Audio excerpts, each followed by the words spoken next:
All right, Chairman. Okay, we'll call the City of Olivet Planning Community Design Commission for July 15th, 2021 to order. Madam Secretary, please call the roll. Rob Jurgel, Present. Carol Wagner, Present.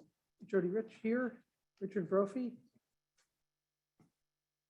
Absent. Brian Lewis, Present. Tim Spiegelglass. Present. Let it also be known that City Council Liaison Missy Waldman is in attendance, as well as Carlos Trejo, the Director of Planning and Community Development Department. I know I'm butchering that. Yeah, again. you got it fine, sir. Thank you. I apologize. As well as Dawn Doty, Senior Planner. And I believe Bridget Walters is via Zoom. Is Yes. that correct? Yes, she is. Good. All right. I'm not sure if I'm not missing anybody else, so we'll move on to kind of review the procedures. We appreciate everybody in attendance for this and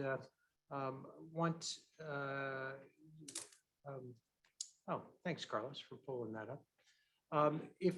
We will take public comments at the beginning before we go into any agenda items, as well as if there's a comment that's related to a specific item on the agenda, we ask that you wait until that time occurs, and we'll have a time for after we go through the staff presentation, take questions from the petitioner, and then we'll bring in public comments. We do ask everybody to limit their comments to no more than 3 minutes to be respectful of everybody's time and to make sure we can get everybody's comments heard. So we got a pretty good agenda today, but Carlos, before we get into that, do we have any public comments right now? Okay, if there's anybody that would like to speak before the commission, if you can just show your hand and I will transfer you over. This can be regarding any items that are not on the agenda. All right, I have one. Jim Bileski. Mr. Bileski, I'm going to transfer you over as a panelist.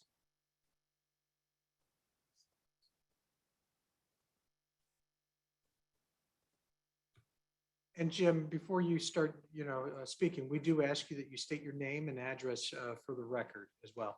And if anybody else speaks from the general public, we ask that you do the same before you, before you start your giving your comments.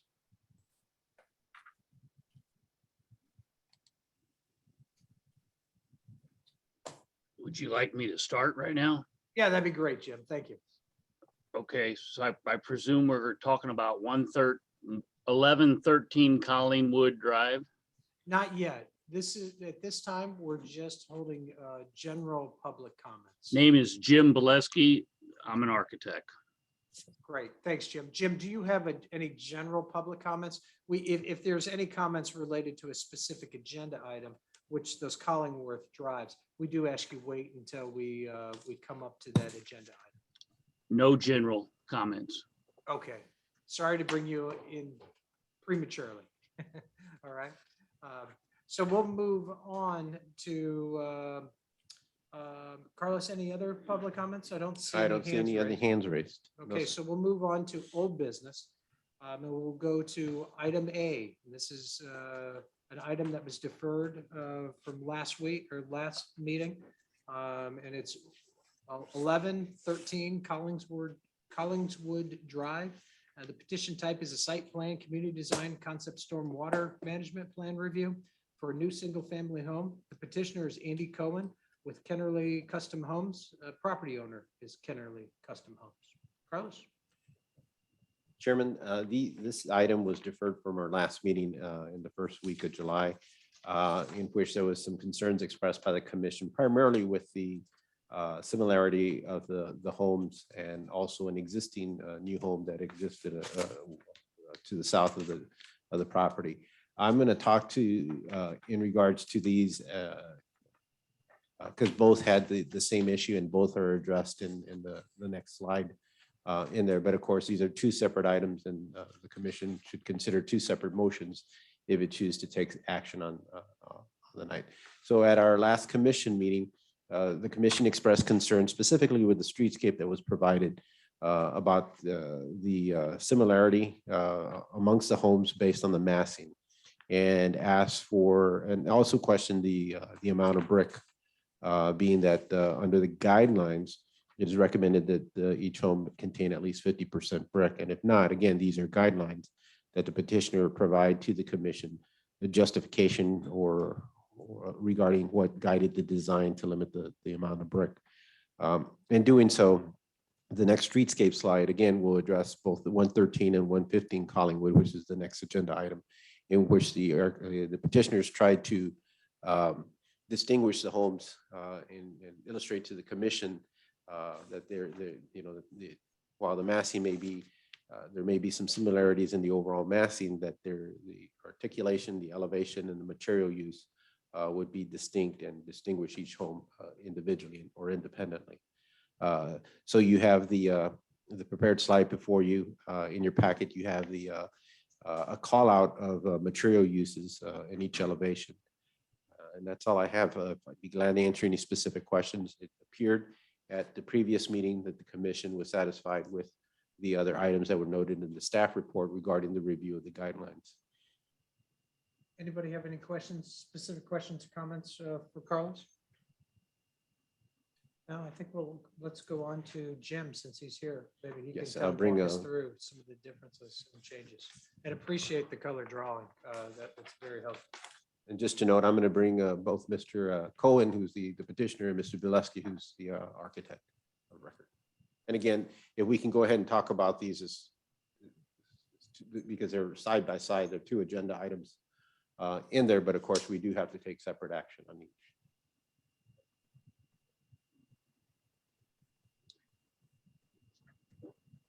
Would you like me to share a few items here?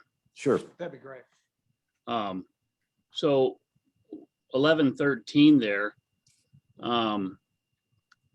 we are still doing some masonry across the bottom, but we're going to do real stone across the bottom. And we'll of course change the siding color, but actually almost more importantly than the materials right there, 1113 actually has the bay and the roof lines changed up a little bit. The projected bay over the garage is centered over the garage with a gable behind it. And that's significantly different than the 1111 to the left. And then we're introducing some cedar post and beam line coming across. So we're of the opinion we're there on this variation. I can talk about 1115 if you want, but I think I'll wait and we'll do these separate. No, I appreciate it, Jim. Andy, did you have any comments that you wanted to go over? I noticed a boxing thing in the back, and I hope that's not foreshadowing.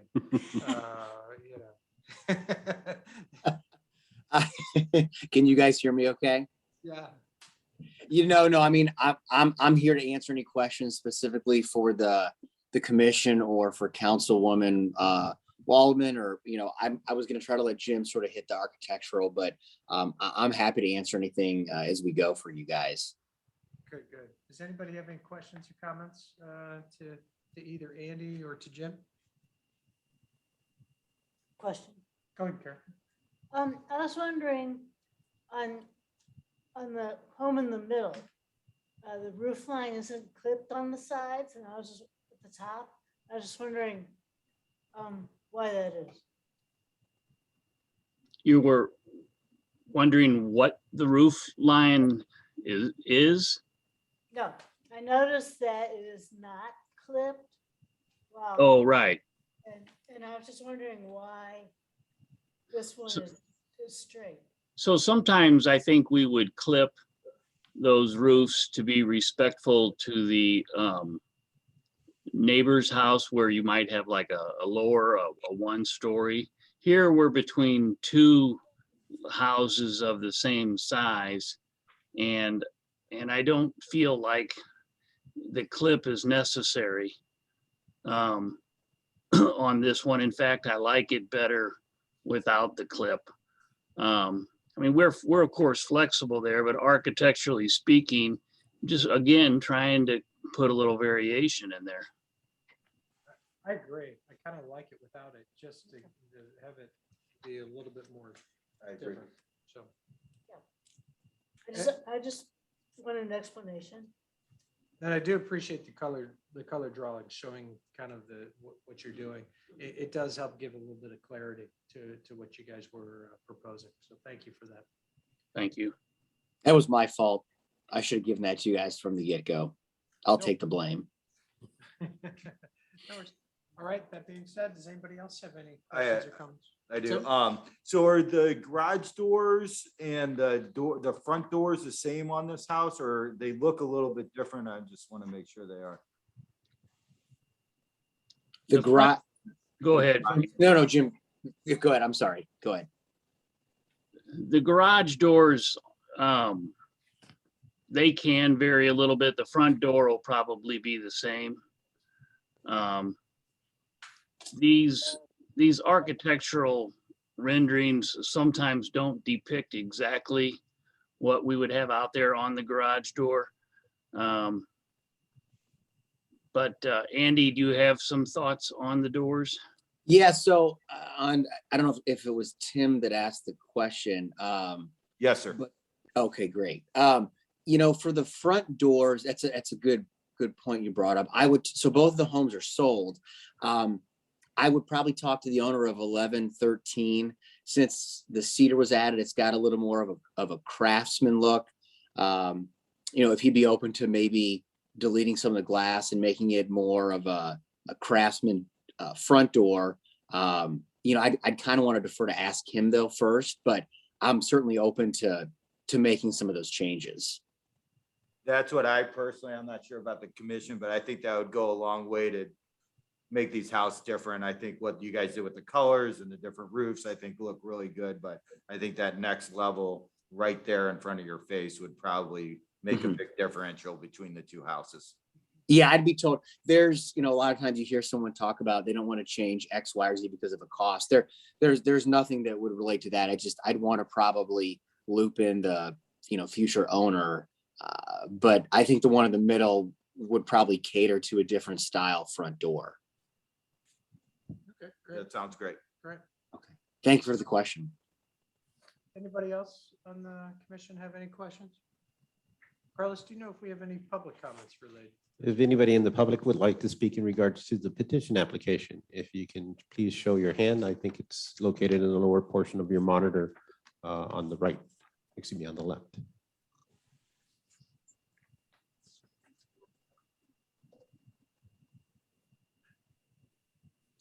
And I do not see any at this time, Chairman. I would also like to note for those who are watching for the first time or here, that the petitioner did receive letters of support from the subdivision trustees. And then, of course, there was one letter regarding questioning the amount of brick in there. Right. Those were introduced at the last meeting. Okay. Seeing no other comments, do I hear a motion? Make the motion. Go ahead, Carol. Motion to approve the petition for site plan, community design, and concept stormwater management plan review for a new single-family home at 1113 Collingwood Drive, as presented in the memorandum from the Department of Planning and Community Development dated July 15, 2021, subject to any staff conditions noted therein. Motion's been made. Do I hear a second? Second. Motion's been made by Carol Wagner and seconded by Tim Spiegelglass. Carlos, will you please call the vote? Yes, one second, sir. Make sure I got the full roll call here. Okay. Commissioner Spiegelglass, Approved. Commissioner Lewis, Approved. okay. Commissioner Rich, Approved. Commissioner Wagner, Approved. Chairman Dragell, Approved.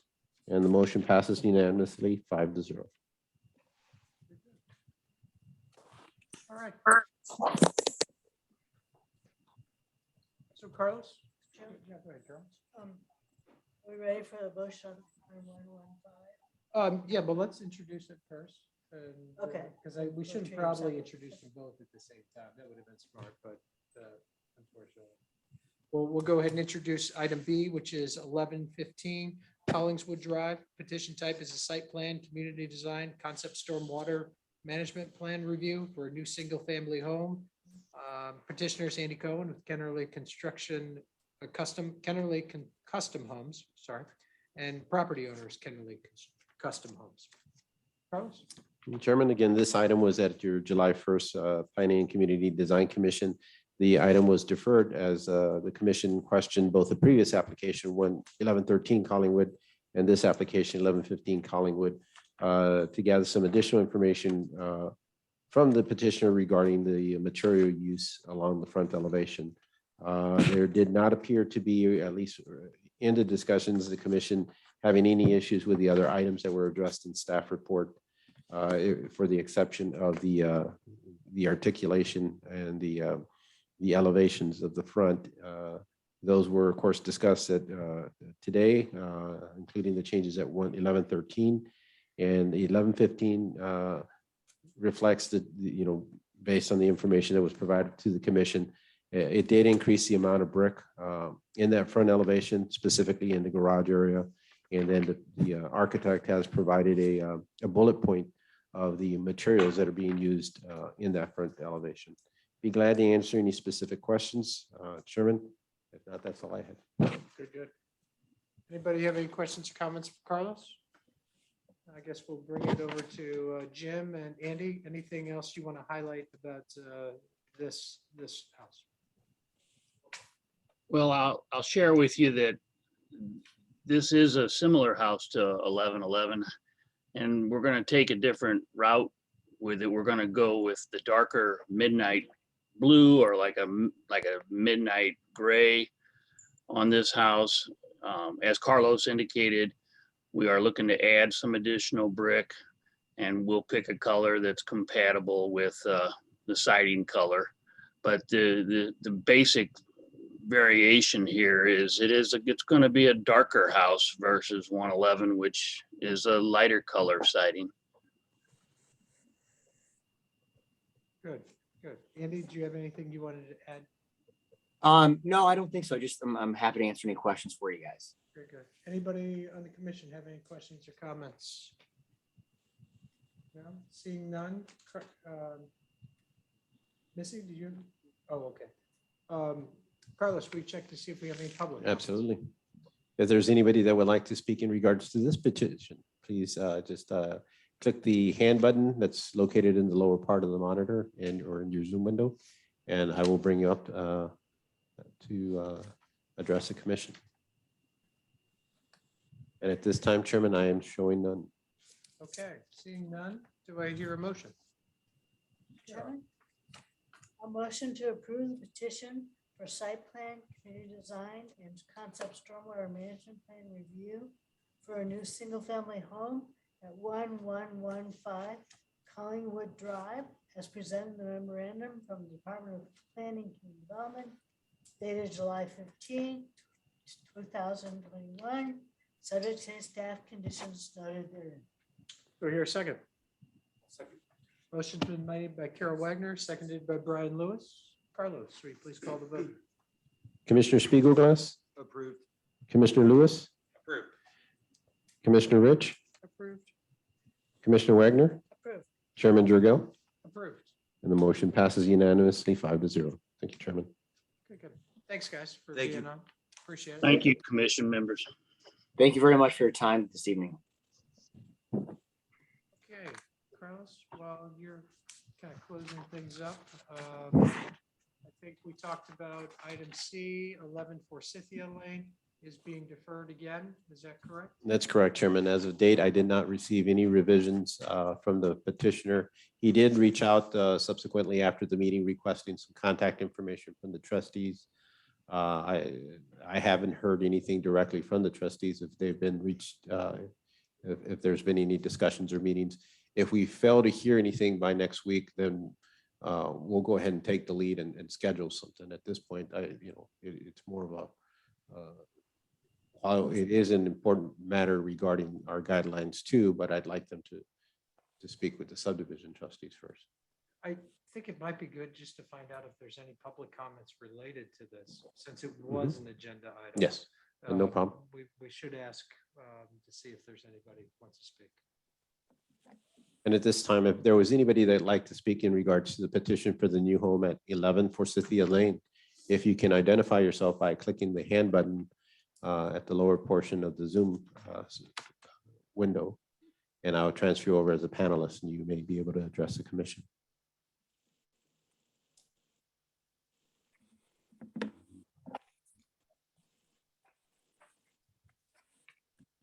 And Chairman, at this time, I do not see any.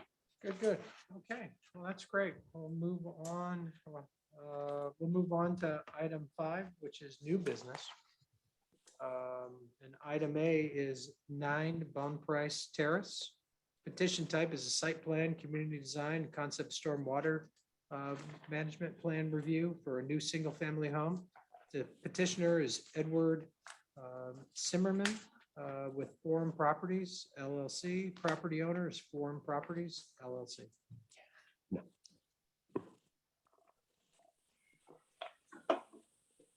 All right, bear with me Okay. 1 second. Okay.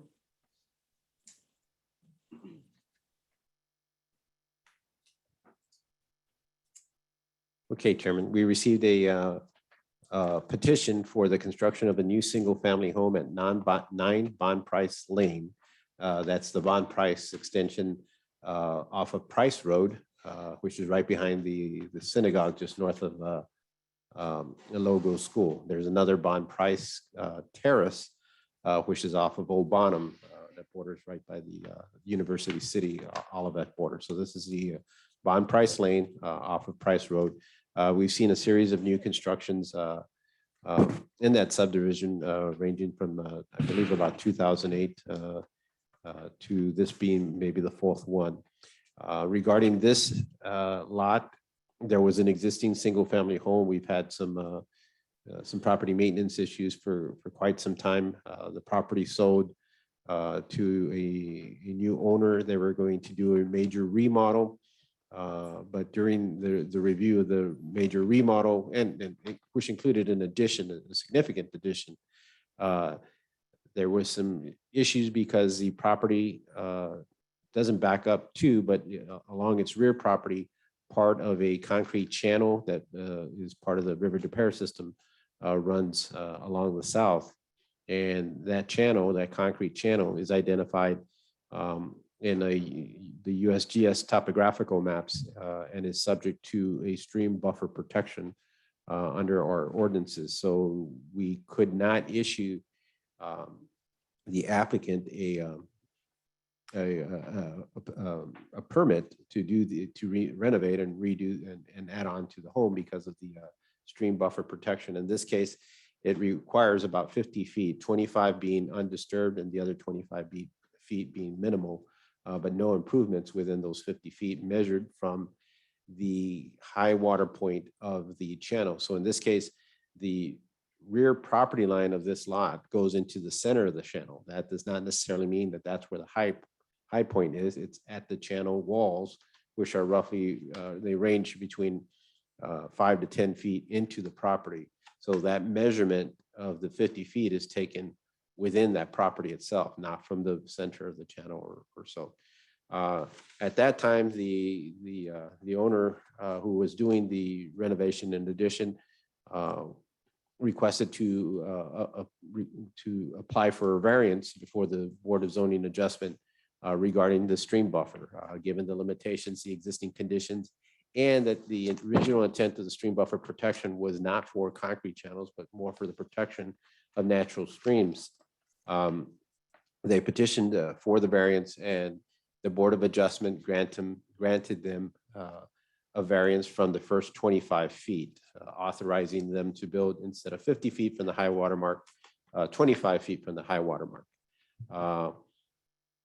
After that, there was no activity that took place, and the property changed hands, and subsequently we received this petition for raising that existing home that was proposed to be remodeled and added onto, and to constructing a whole new single-family home on the property grounds. In doing so, the question was whether the variance that was granted for the previous petition would apply to the construction of a new single-family home. In the discussions with the city attorney, the variance runs with the property, and therefore, regardless of whether the existing home was on the grounds or a whole new home was proposed, the variance that was granted was based on a setback because the conditions of the property, not necessarily the design or whether this was addition or new construction. So I'm going to kind of go and show some of those aspects in there, that stream buffer, so you get a good understanding, and then kind of explain, in our review, the proposed home now complies with the conditions of that variance request. So there's no issues, but I think it's important for the commission to understand. So the property is this gray line that you see here that extends all the way to the top here. The blue line represents the channel and what's in the channel wall. Remember, their rear property line goes into the center of the channel, and roughly about 5 to 10 feet out is where the channel wall is. And typically there is a limited amount of water that runs through there, but in a significant storm, given that we're at the high point of in St. Louis County elevation wise, the water filters through real quickly. There's been one occasion in which we had a flooding impact, and it was primarily caused because a tree limb got stuck at a culvert that goes under 170 in the bike trail area and backed up some water, but further to the east of this site, not impacting this property specifically. So anyway, if you look at that blue line again, that represents a channel that we have to, based on our ordinance, protect as you would a natural stream. And measuring from that in the blue line to this red line is what they call the stream buffer protection setback. And in this case, you can't do anything within here. It's supposed to be preserved. So if you were way out west and you had a creek that had some rock, natural vegetation, this is what the intent of it was to protect. The second set of red lines represent an area to do minimal grading or impact to existing vegetation on the property, and that's supposed to help in terms of filter sediment and clean out stormwater as it approaches the channel or creek. And in this case, this channel that runs along the rear property line, the lip of the channel is actually higher than the grade of the property. So anything that flows there hits the concrete wall and then flows to the side to where there's some inlets on the adjacent properties on there. So again, the spirit and intent of the original ordinance was to protect streams, but in this case, this channel functions in no way as a stream, but it is identified as a in terms of what our ordinance recognizes as a stream. So that being said, this house, the only buildable area of this house would be the second hash red line to the front building area. In their petition to the Board of Adjustments, they authorized to extend the buildable area of the property, what you see here in yellow, up to this second red line. The actual, rear yard setback is back here, but because of the stream buffer protection, they can't go any further than this red hash line here. And they were able to, they first submitted an application, which we reviewed, and it ended up that that the patio area that was being proposed extended into that setback. So we told them they couldn't do it. They did revise the plans and remove the patio back so that footprint could fit in the area that was authorized by the Board of Adjustment. So now in review of this home in terms of its zoning, it's fully compliant with the side yard setbacks, the setbacks for the stream buffer, front yard setback, FARs, and building heights. My apologies on that. Okay.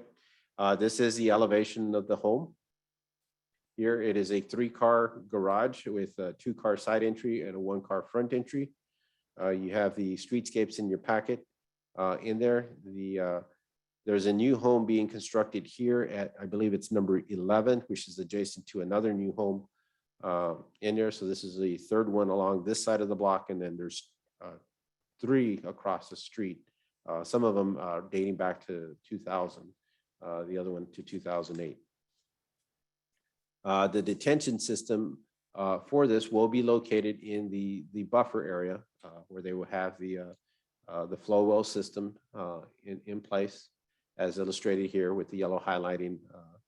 And that was, identified during their review through the Board of Adjustment and was authorized in there. And that's all I have on there. I have the architect along with the petitioner.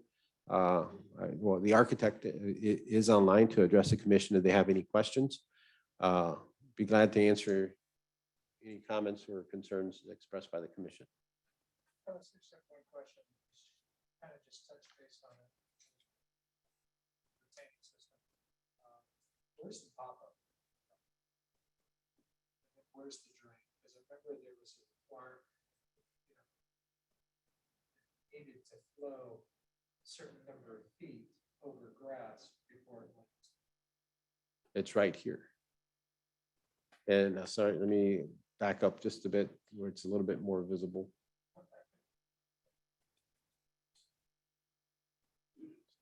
You can see the extension runs through here and then comes out right here.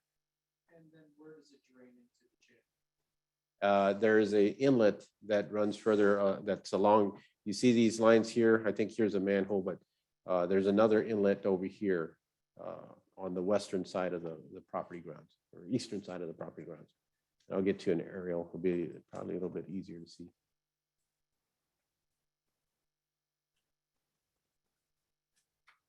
Bear with me 1 second.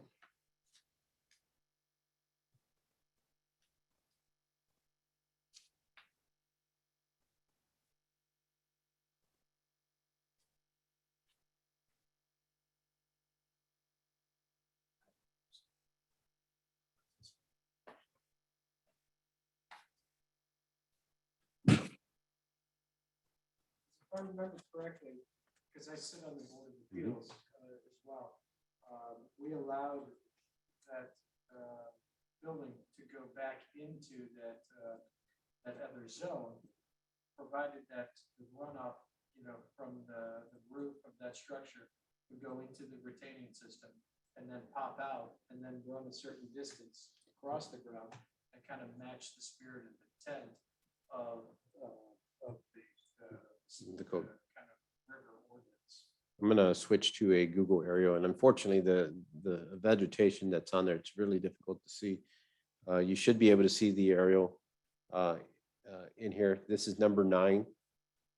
You can see one of the inlets that's on the upstream of the property, and then there's another one down here in this grassy area here. I think it was like right within that vicinity. And unfortunately, that's the best view I can get. I forgot the name of those two zones, but one was you weren't allowed to build any impervious Correct. materials, There's a stream buffer setback and the stream buffer protection right. setback. And then the first 25 feet are supposed to be the undisturbed, no improvement, or really no disturbance. The second 25 feet is limited disturbance and limited improvements Right. in there. And the commission went ahead and authorized, kind of shifting that limited disturbance area into the no disturbance area, given that that channel wall was higher than that lip and that the stormwater could be redirected to, to that inlet. But we did want to make sure if that water came off out of that pop-up, flowed over the ground, to have a chance to absorb into the ground. Kind of matching that spirit of intent of the. Yeah, we'll take a look into that. These gutters are all plumbed too as well. They're coming off the roof and they go Yes. right into it. They go right into the Correct.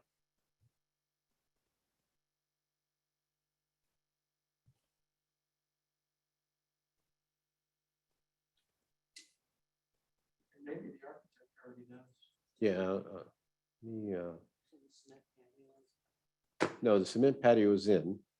That- Oh, because that one was, shows the original application where it was wider. So when they revised the plans, they corrected to keep that patio out. But on the little vignettes that were part of that, it was not changed. So that's why I just want to make sure everybody's clear that it's Xed out. Mhm. So bear with me 1 second here, and maybe I can get that visual before bringing the architect. And I did not have my mic on, so I apologize for anybody that couldn't hear me.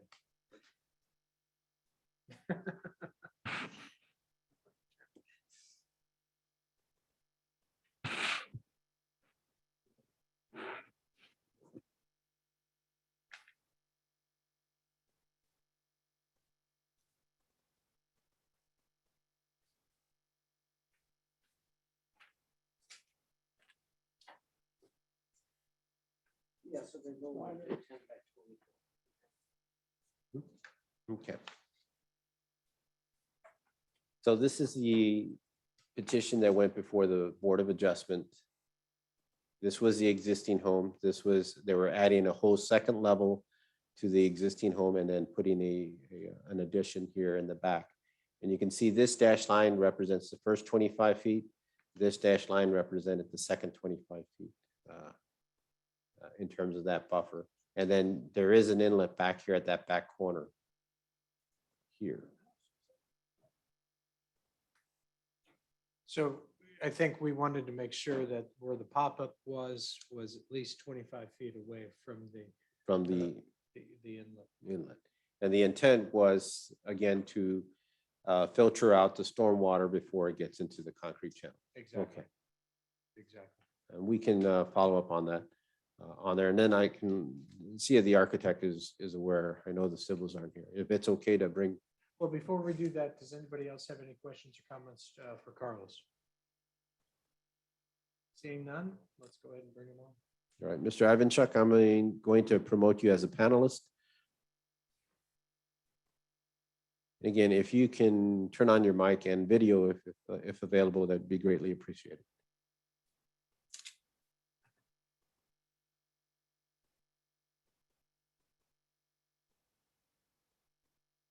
Hold on. Okay. Val, are you on? Yes, sir. Yep. I can hear you now. Pavel Ivanchuk, address 101 South Brent Avenue. Thank you. So you heard us having some discussions specifically about these pop-ups and where the location was. Do you have anything that you can add to that? I do not. I didn't quite hear the full discussion. I apologize. It was kind of quiet. Inadvertently.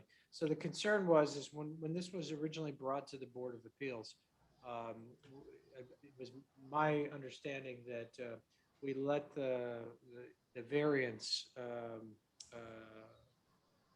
pass with the assumption, or not with the assumption, with the kind of the requirement that the stormwater pop-up, after the retention system, flows at least 25 feet away from the inlet to the channel. Okay. Do that, kind of filtering or let the ground absorb it, things like that. Sure. And Carlos, on the plan, can we see where it is right now? Is it? Yes, bear with me 1 second and I'll get that shared. I think it looks like we're routing right to it. Yeah, what it looks like here is the location of the flow well pit. And what the civil is showing is that they're connecting directly into the inlet. And that's contrary to what the board approval was. Okay. So the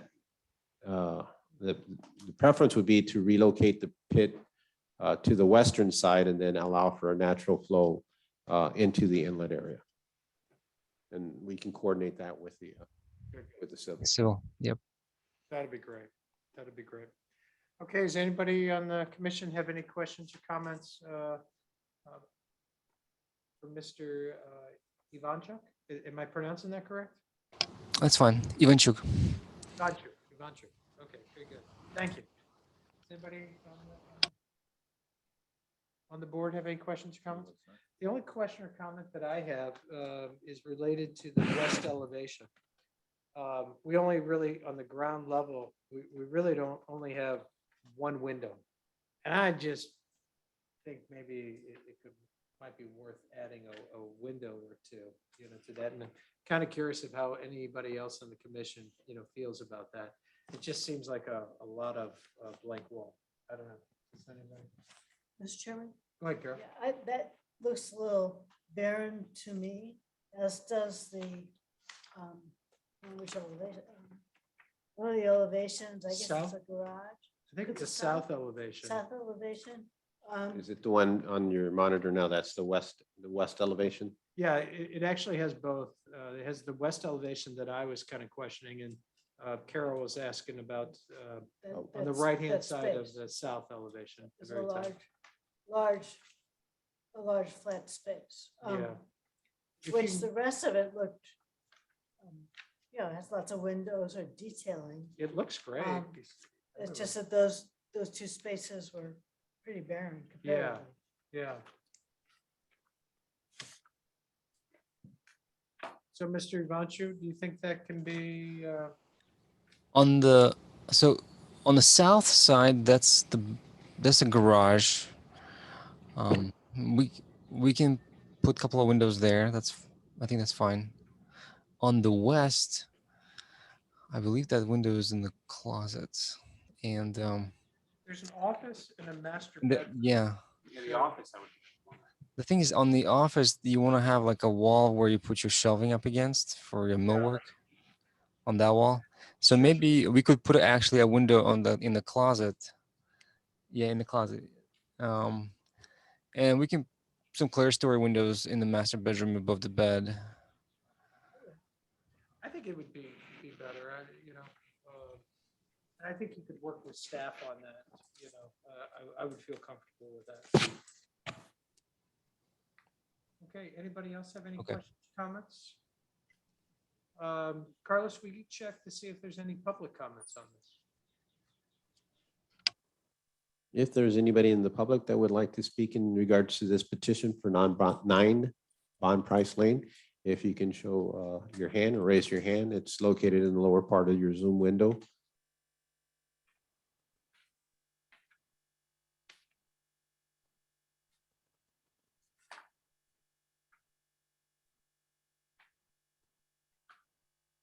And there, I see none, Chairman. Okay, seeing none, do I hear a petition? Or a motion? I'm sorry. Thank you.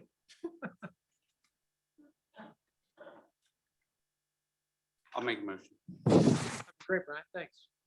Motion to approve the petition for site plan, community design, and concept stormwater management plan review for a new single-family home at 9 Bond Price Lane as presented in the memorandum from the Department of Planning and Community Development dated July 15th, 2021, subject to any staff conditions noted therein, working with staff on any possible improvements on windows. That'd be great. I hear, motion's been made. Do I hear a second? Second.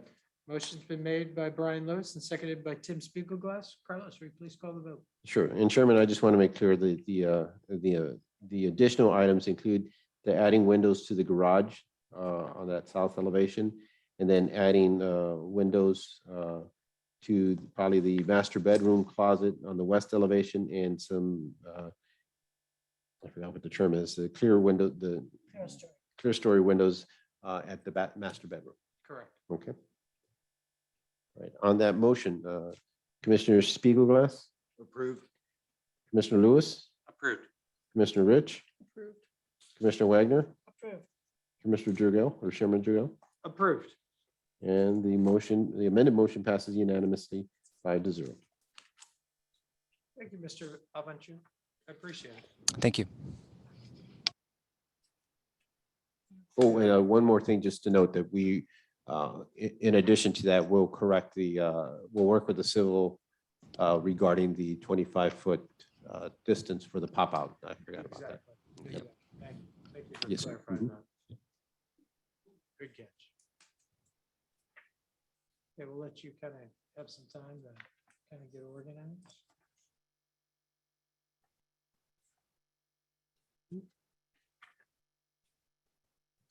Then we'll move on to, when you're ready, Carlos, let me know. Bear with me one second here. Let me close some of these windows because I need the memory space.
Okay, Chairman, just bear with me one second. I just want to make sure I got the correct connections here.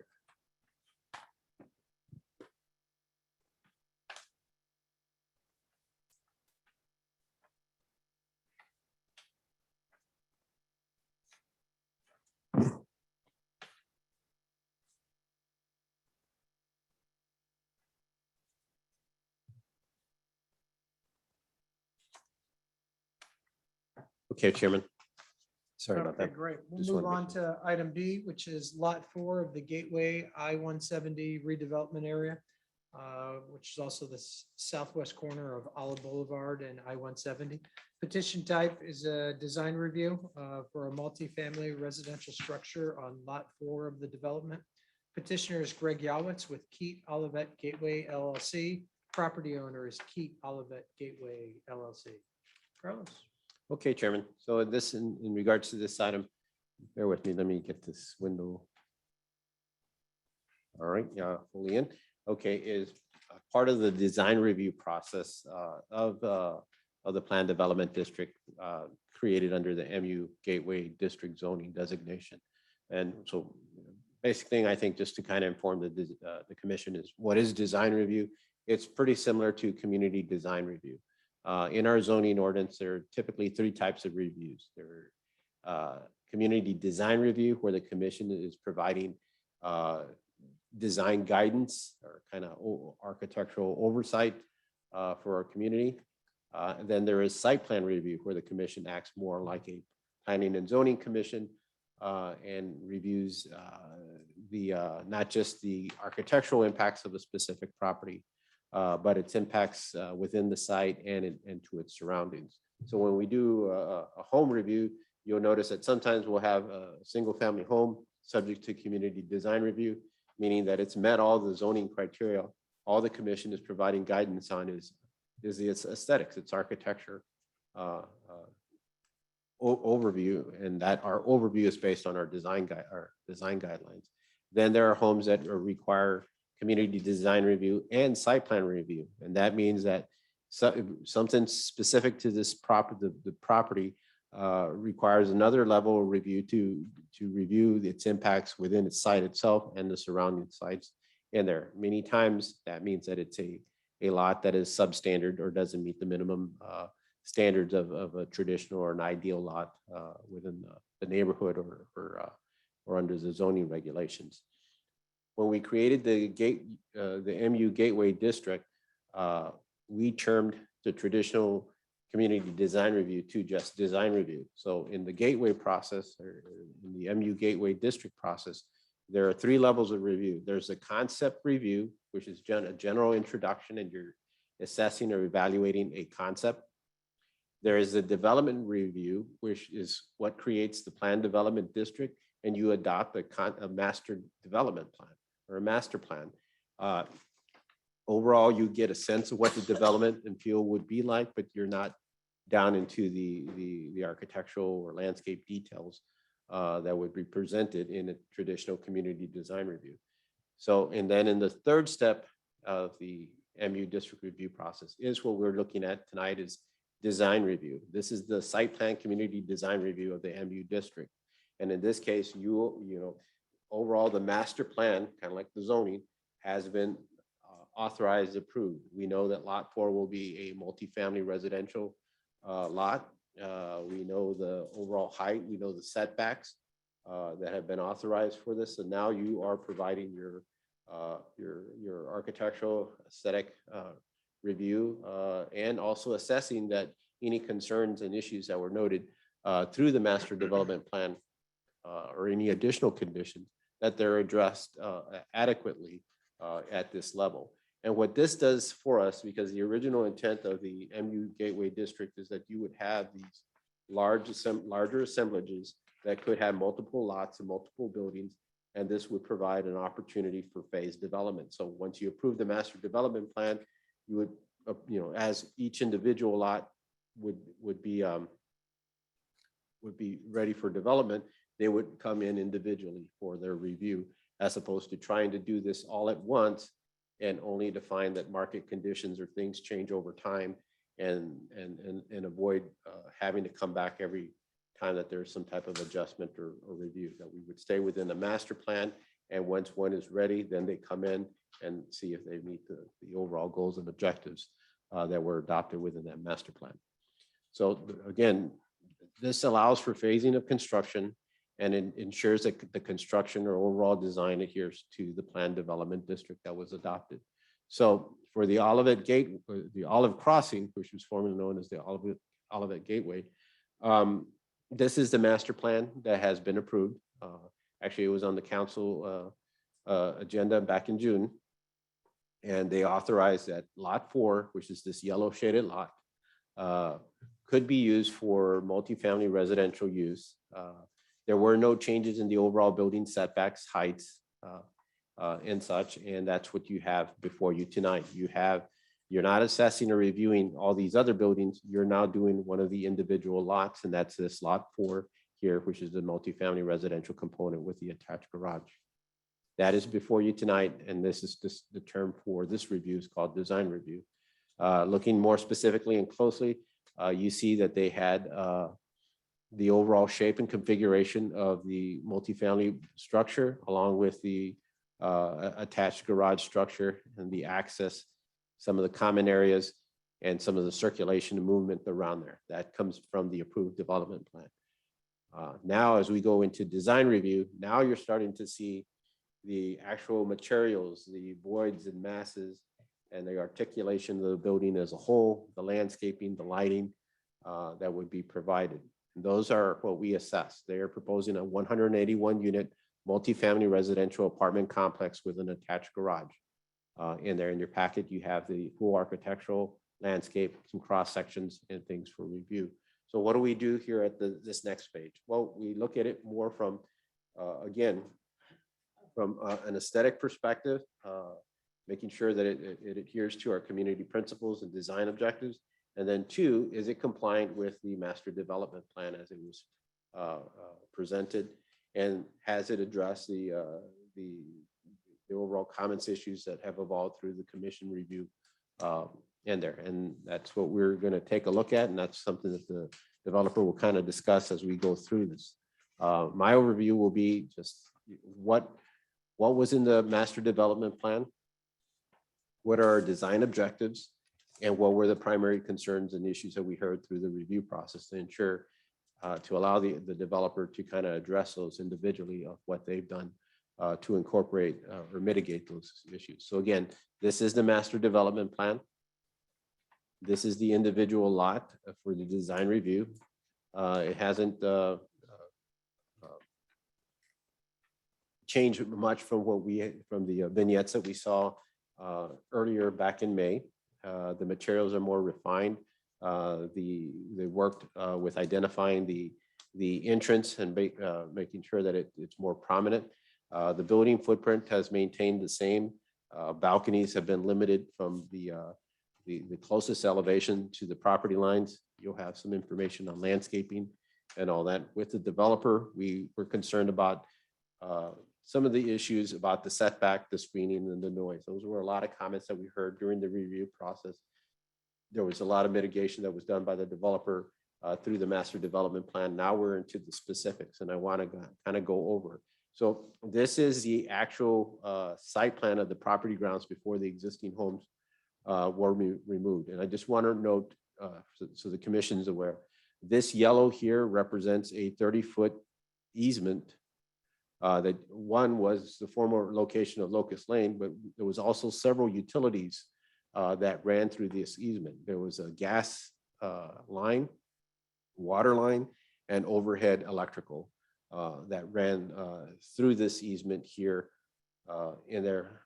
And then this green strip here that's about 10 feet wide is a common ground property that belongs to the Stonely Towers subdivision, not any individual lot owner. It is 10 feet that is built and should be maintained for by the subdivision as a whole.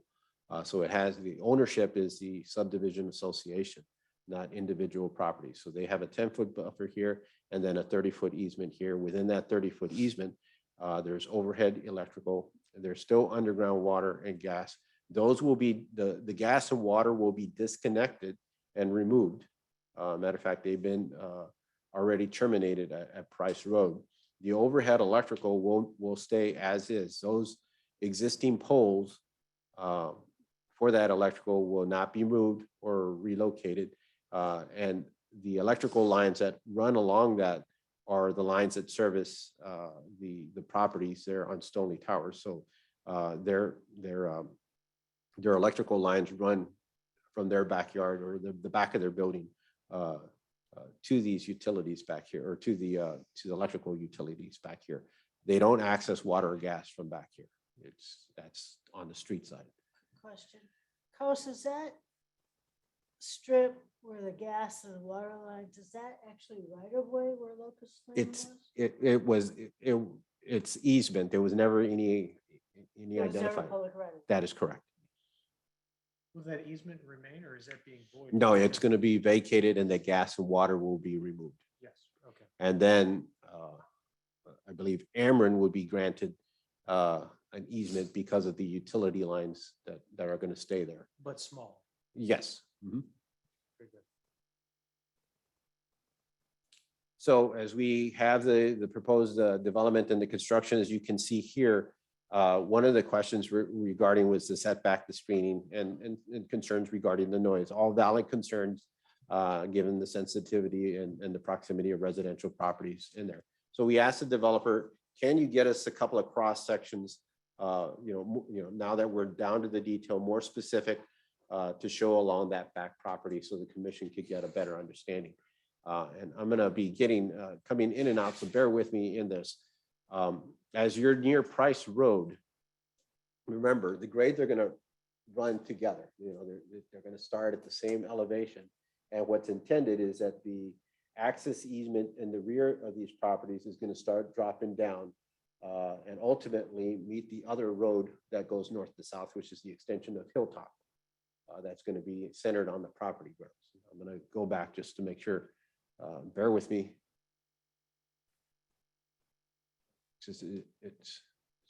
So here, off of Price, the elevations are the same. When you get here, Hilltop goes down here and meets the access road back here, and then kind of continues down this way. The grades do drop. Grades drop on both sides too. Grades drop significantly on the proposed to be dropped significantly where the lot 4 will be developed. But then as you get further to the west, the grades adjacent to that start to drop too. And that is why there is going to be a retaining wall along there.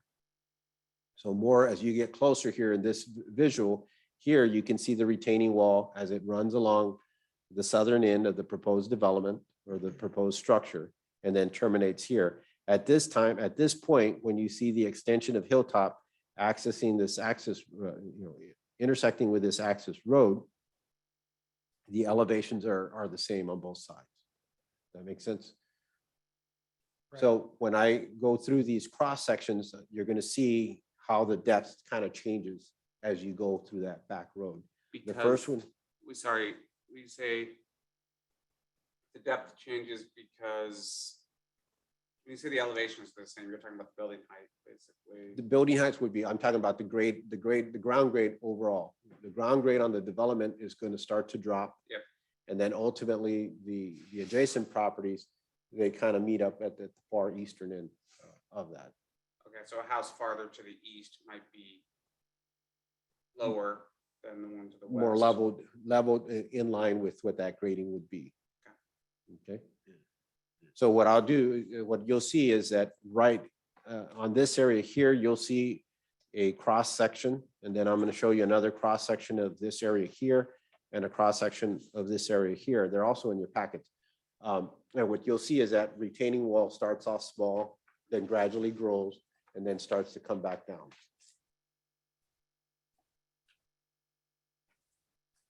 So in this visual here, that's going to be on your monitor, I'm going to show you the first one.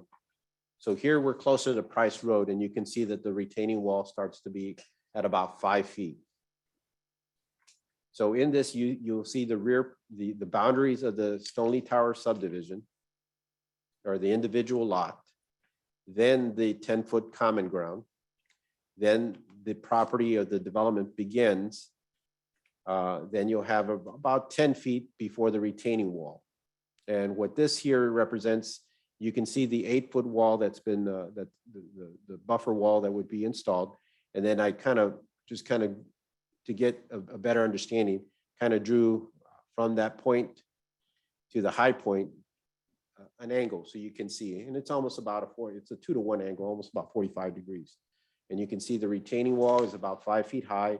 You can see the access road that would go along the back of the properties, then another drop in grade, and then the base elevation for the back of that building where the pool and all that would be located. And then this dashed line here represents the existing grades. And that's what I'm trying to illustrate. So you can see the existing grade goes here, but then up by Price Road, it's going to drop 5 feet and level off. Okay. And Carlos, just to clarify, the Mhm. utility lines are located, The utility lines are going to be right around here where the property line is. yeah, so just on the, just. It on kind that of property. goes back and forth, most of it being on the developer side as opposed to the common ground side. Okay, but that would be part of the easement. Mhm. Do we know the width of that easement, just so we know? I believe it'll be a 10-foot wide easement. Will Well, no, I'll let the developer answer that. I don't have the plat plan, which it was illustrated in there, and I could pull that up in a second. Yeah, because I think that would impact his fence, the 8-foot fence. Okay. Then I'm going to go, now we're going to move further into the development area, and you can see the existing grade, and then the retaining wall becomes about a 13-foot high wall. There's that access road, and then there's that base elevation. I'm sorry, Carlos, how much is it between the fence and the retaining wall? A good question. It's about 2 to 3 feet. And what's gonna be in between there? What material is gonna be in between there? I'll let the developer address those. There would be the top of the retaining wall, and they'll talk about what's being proposed, because it's supposed to be like a wooden wall to help with some of the sound absorption as opposed to a concrete wall. And then there will be, I think, a short swell, and then an 8-foot side-proof wall. Okay. Now, as you get closer to where the extension of Hilltop is, that wall does start to drop. In this case, here it is at 14 feet. So this is at the highest point. And you can see how the grades are starting to switch. So this kind of goes down. This drops here. The highest point of the wall is here. Here's the property lines. And then as you get to the end, the grades actually start to meet up in there. And the best is that that series of cross sections that are part of the packet to go through. And I can do each one of those individually. In doing so, I also identified, again, here's that 2-to-1 slope. that was authorized during the master development plan review to establish the building height. So you have a 30-foot setback from the back property line to the back of the building. Now, the building orientation has been set, so it kind of does a couple of U's to kind of break the building further back as opposed to the rectangular office building that was originally proposed in the master development plan. So instead of that full building being 30 feet back, now it kind of goes back and forth in there. The most extreme being the 2-to-1 here along Price. But as you get further back, you can see that it starts dropping to almost about a 60-degree slope. Likewise here, you can see the two differences. This is where the building, the 2-to-1 being here, still consistent, and then this being where that building goes back. And then I'll show you a little bit more on those as we go through. So again, this is now the proposed development. This is what was existing at this time. This is that new building footprint, and you can see the 30-foot, what was the original 30-foot easement. Those utilities are no longer there except for the overhead wires. These overhead wires, along with the existing poles, are going to stay. You can see between, I'm going to get a little closer. Bear with me. Come on.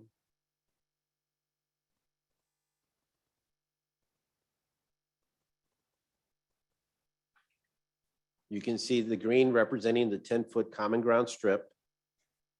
Then you can see where the overhead utility wires are, and roughly another 10 feet is where the retaining wall is at. Then you have the access road, and then the building area starts to begin here. And then, of course, the residential footprint kind of goes in and out in there. So when I showed you those cross sections, you saw the 2-to-1 slope here and the 2-to-1 slope here. And then here is probably like about a 3-to-1 slope or a 60-degree slope to this point here. So a lot of that building starts to come in and back and forth. Now, the garage structure is at a lower elevation, and you'll see that reflected in those cross sections.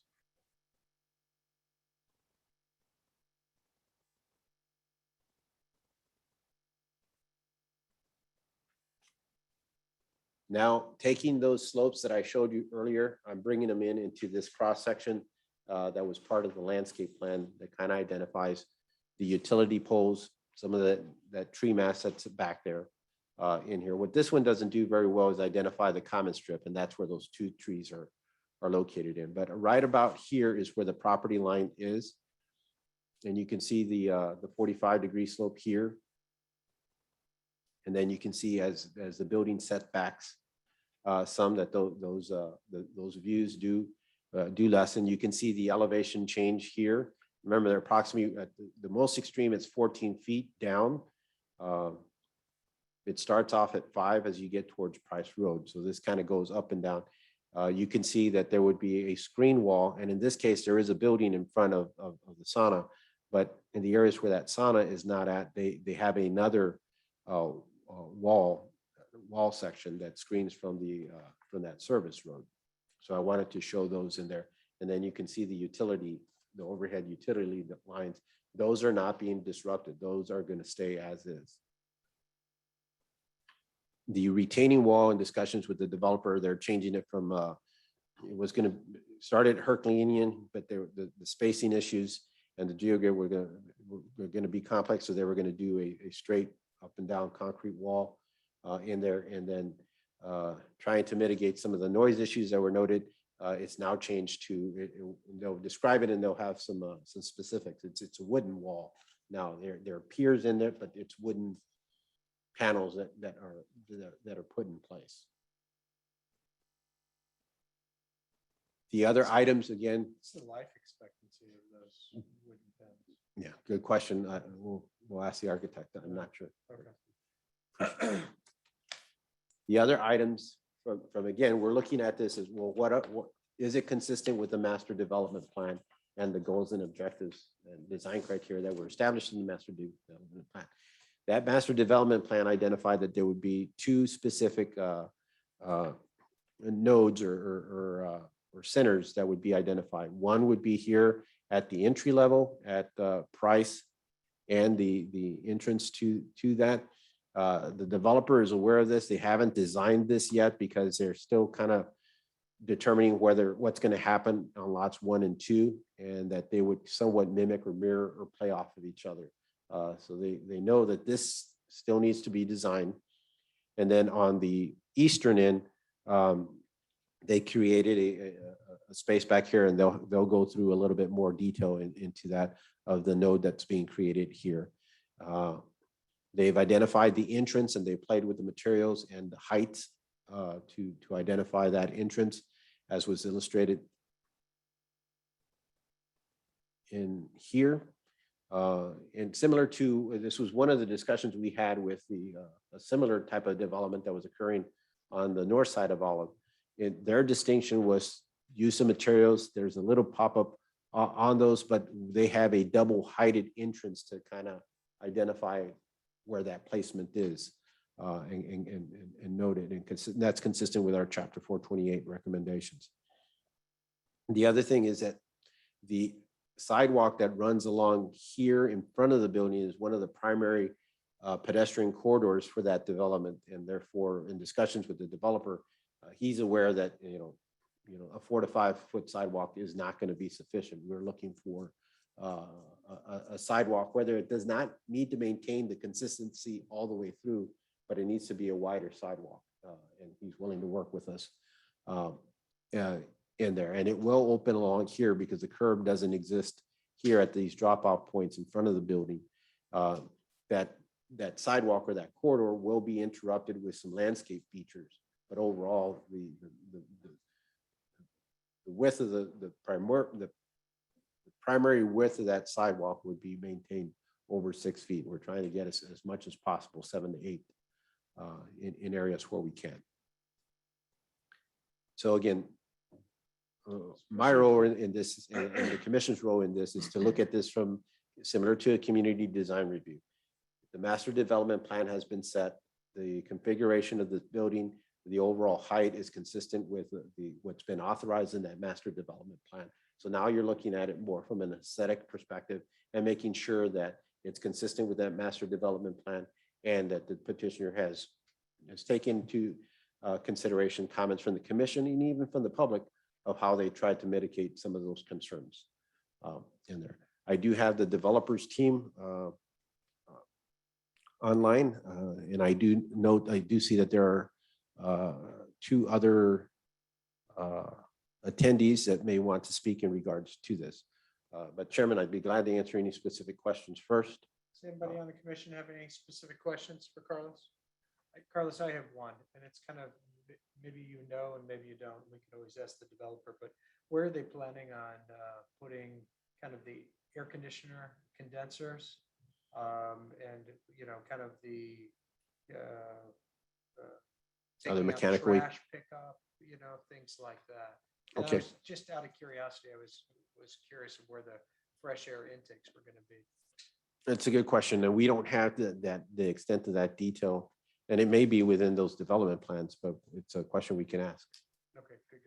Absolutely.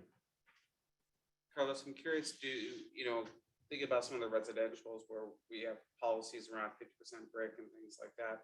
Does that apply to these types of structures as well? Yes, under chapter 428, we've adopted the acceptable, a list of acceptable primary materials, acceptable secondary materials that can be used as supplements to the primary, but they can't be the most dominant.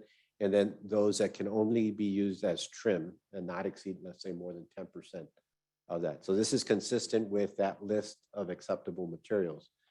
So even though it's not 50% brick per se, it's except the materials are acceptable. so Correct, it's because not something we're they're reviewing. using more of like architectural panels, party boards, and those things of those natures. It's a good question, and there is a detail in the building plans at the back that give the materials.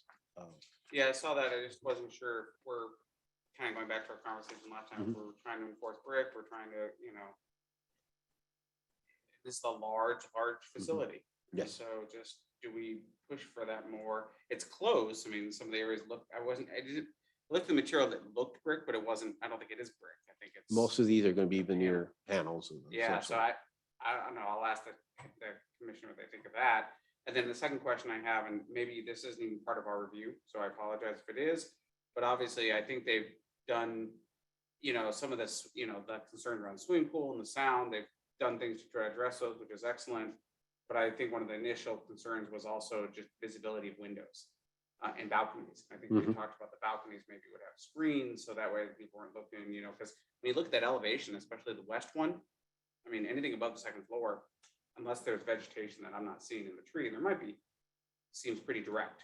So with balconies and with windows, I can imagine the neighborhood would be concerned about that, but that may not be what we're reviewing right now. So I apologize if it isn't. I wasn't sure. Sometimes we're just looking at materials and sometimes it's, Yeah. No worries, no worries. I think it's worth asking the question and going through them. All right. So, but I do appreciate the pool, seeing that slice, that it's lower. So you're not seeing bathing suits and maybe the sound with the brick, the wood would help, although I do worry about length. If it's rotten after 6 years, then it doesn't get replaced. Exactly. Termites. It's quite true. I'm sure they've looked at it, but I have no doubt. They don't want to replace, they don't want to replace every 4 days either. or 4 years either. Absolutely. All right, those are mine. Chairman? Okay, let's bring them on. Okay. That'd be great.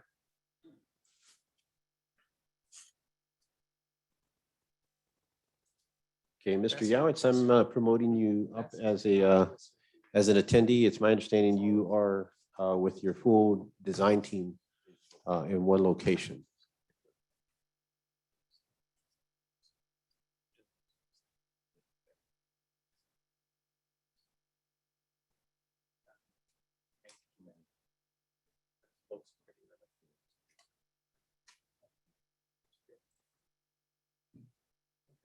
That would make sense. This barriers. Make it look Hey, Carlos. Okay, wait, hold on 1 second. We're getting some really bad feedback. Are you there? Sorry, can you?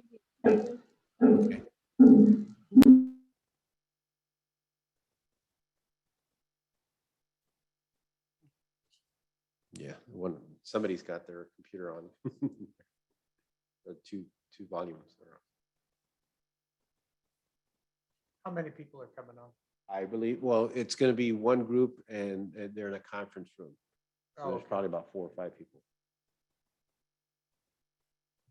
You can make sure that they list everybody who's there Yes. and state their names. That'd be great. And address.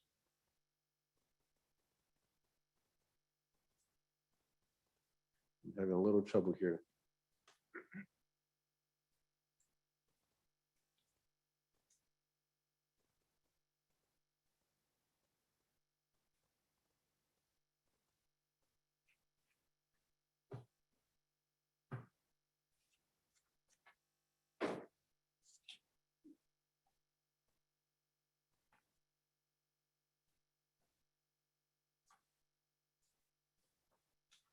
All right.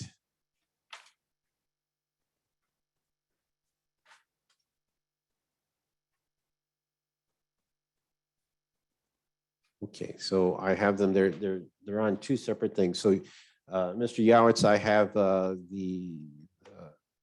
she who's on, and then I have the audio for the phone number on. So I believe that should address the echoing.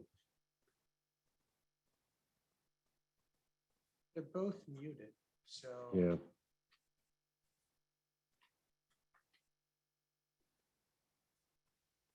I think that's on their end though. Yeah. Can you hear us now? We can hear you, we just can't see you. Okay, that's weird. Okay, so sorry about that.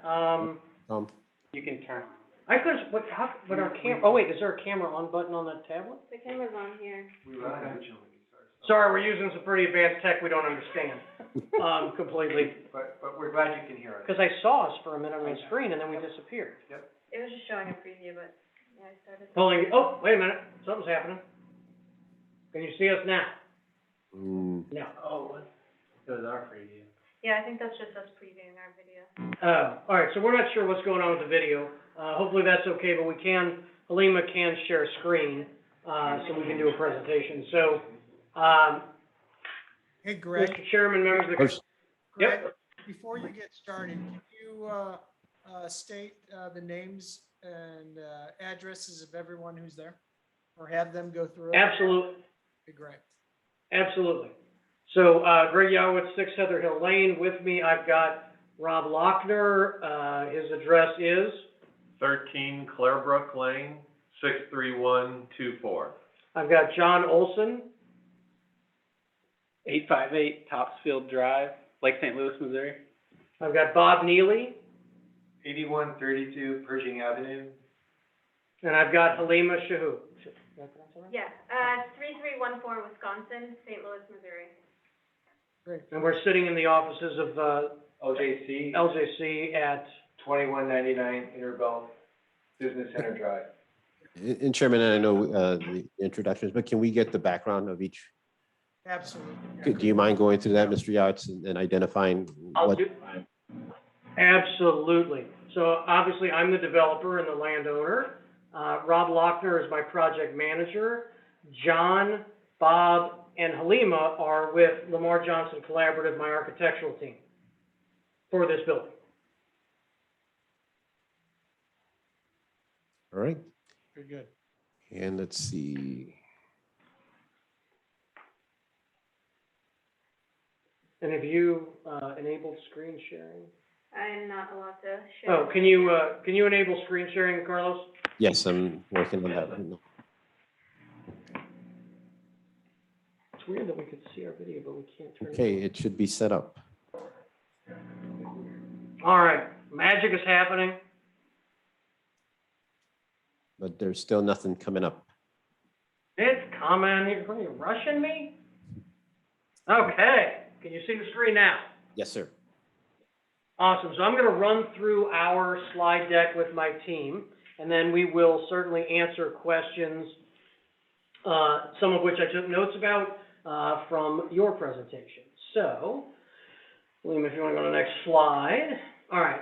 So, and some of our presentation may actually answer some of the questions. So, as you can see, this is more of a, this is the front of our building. Currently, as the rendering says, we're calling it the res, as you can see at the main door, which is a double height entry, wood look, you know, to really give that, there we go, to really let people know where the entry to this building is. And what you see as far as the material palette goes is a mix of gray brick as well as it's called, what's the wood called? Nichiha wood, It's fiber cement. It's a Nichiha wood and then a fiber cement panel, but there's a lot of brick interlaced in that darker grays. That's all brick, correct, Alema? Right. Excellent. So we're really excited about the entry. It really gives a sense of place for our future Olivet residents that are going to be part of our community and join us, those of us that are Olivet residents, and be proud of the place that they call home. And when someone comes to the building, there won't be any confusion about where is this entry at all. So, all right, then we can go to the next slide. This is our eastern courtyard where the activity pool will be located. As Carlos, I think, mentioned during the presentation, at this point of our elevation relative to our neighbors, we're over 14 feet below grade. We're about 14 feet below the grade of our residential neighbors to the south. And if you factor in the 8-foot privacy barrier that goes on top of that, effectively 22 feet below grade, almost 2.5 full stories. Anything else we want to point out? Okay. Oh, okay. All right, next slide, please. All right, so this is, given the COVID situation, we're obviously not able to hand you a material sheet. However, what you can see here is a mix of brick, fiber cement, mainly brick and fiber cement. Yeah. The details on the plan, which should be called out in the packet we submitted to you, what we're doing on the building to, create interest, to create relief, to create a language of architecture that says this isn't just a plain flat front building. This is thoughtfully designed with vibrant materials. Bob, Halima, John, anything you want to add to that? No, I think you described it well, Greg, and I think what we wanted to do was use the warmer, the Nichiha, which really frames up, as Greg mentioned, the entry and sort of the prime node in the middle of the north-facing elevation. And then we wrap that on level 1. And then just maybe to reiterate, again, just a little bit of the design and the material allocation. The darker gray is all full masonry, and that's really framing up the windows and the fenestration of the building. And then the lighter gray is the fiber cement panel. Then we also have, as the balconies, all the units have balconies that face from the north elevation. And then we're also we've designed the building to have more interest by introducing the wood panel as well, just to again sort of create some visual activity and sort of soften and give more interest to the scale of the building as it runs from west to east. And you'll see that wood theme carry itself around the back side of the property as well. Okay. And then, what's our next slide? I got All right, so, too, if you don't mind. go ahead. On the drawing number A13 that we had, and it's kind of the insert that's where it shows the different materials. I think this is similar to what you have on your screen, but it would be the one that's the, I guess, of the group of 4, the lower right-hand corner. The one that we have, it lists FC-3, but the picture shows more of a brick type material. So I was just curious as to which one you guys were planning on going with. And then it lists FC5 where it looks like a brick material. But, but rather than the siding. Yeah, Is that on the north side or south side? on the south side in the courtyard. Yeah, so on the south side of the courtyard, the material is It's a fiber fiber cement cement. lap siding. Yeah. fiber cement lap siding.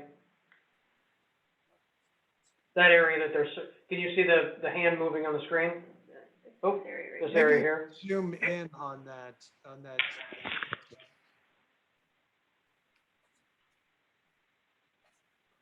We'll give it a second to render here.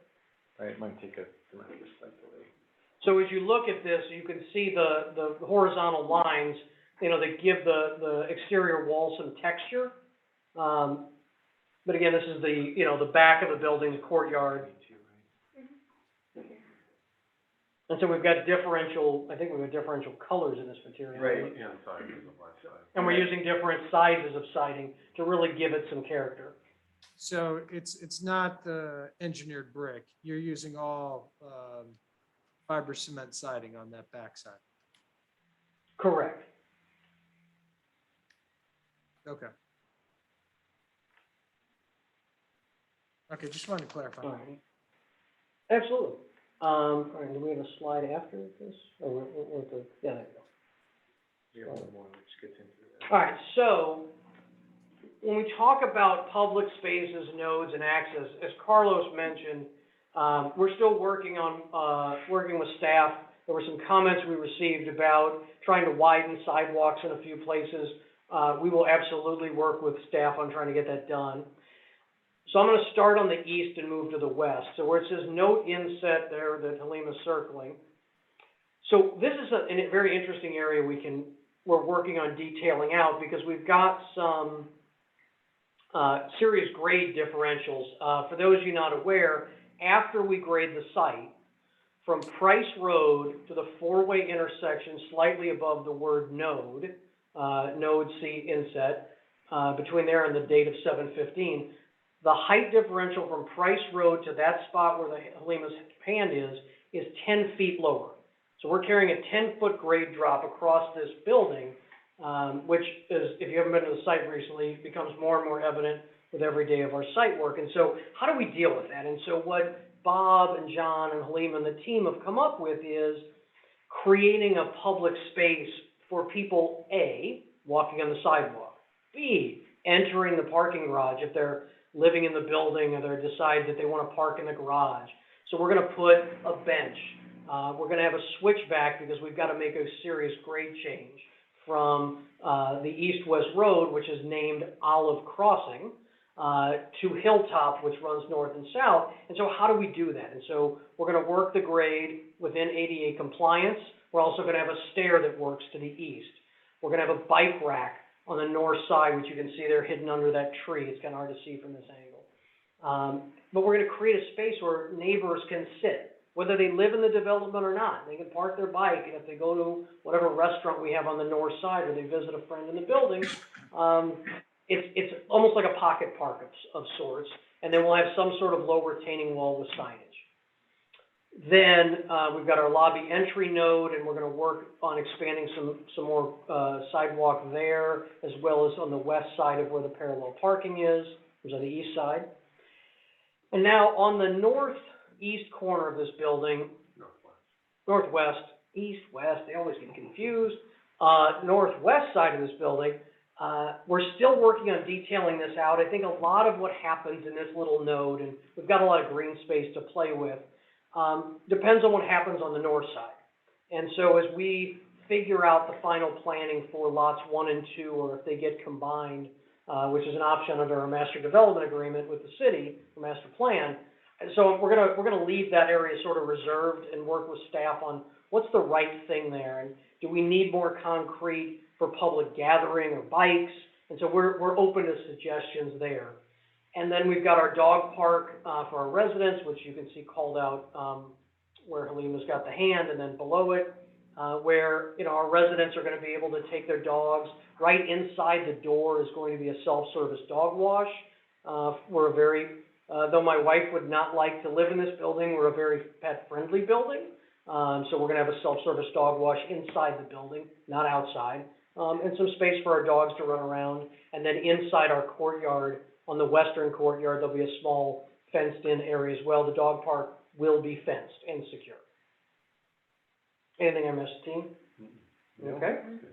Slide 7, what's left?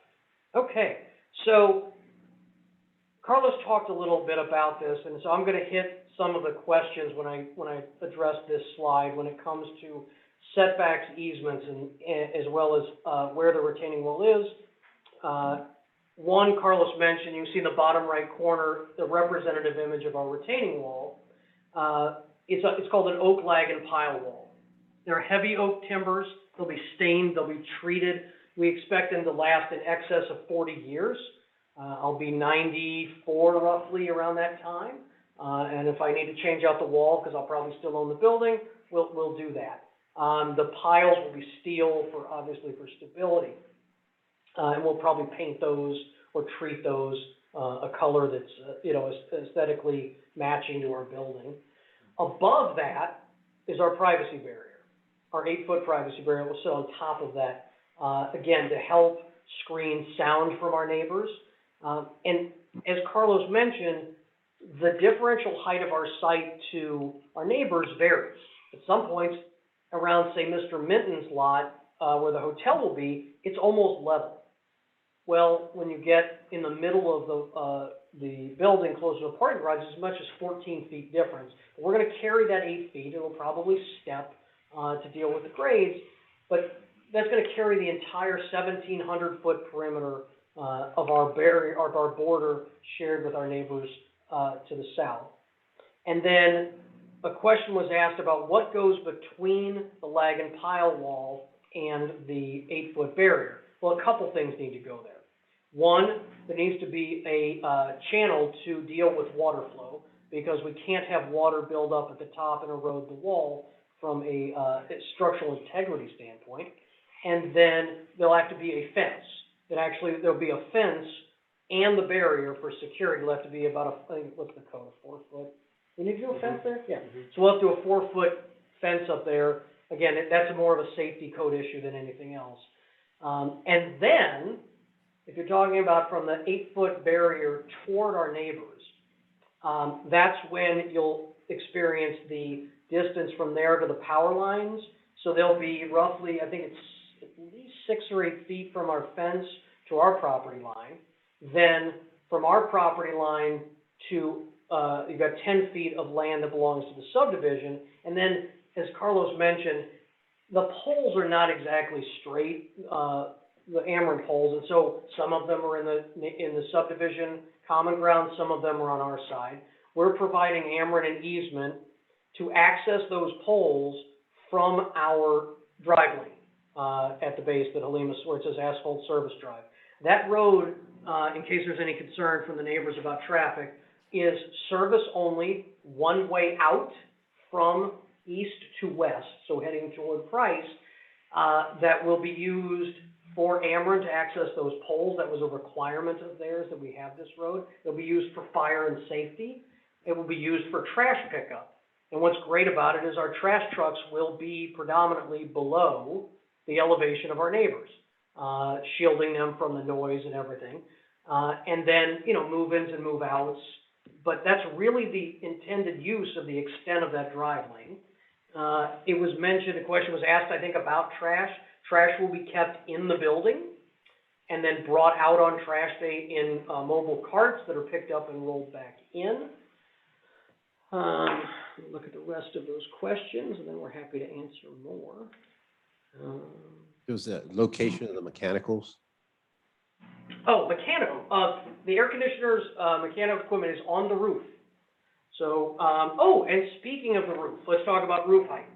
So under our prior approval, one of the other benefits we were able to provide, if you believe it as a benefit, I believe that it is, by changing from the prior approval of office use here, was this building is lower. So we're approved currently for 64 feet to the roof line, and we're slightly above, 56, 57 feet, plus the parapet, and then the air conditioners sit on top of the roof. So the mechanical equipment is, if you will, not visible to the neighbors in any way, shape, or form. And sound-wise, obviously, will not impact them because the sound will reflect off the roof and go up. So we, when we think about how this plan, in my estimation, is less impactful to our neighbors as Stoneleigh Towers, it's not as tall.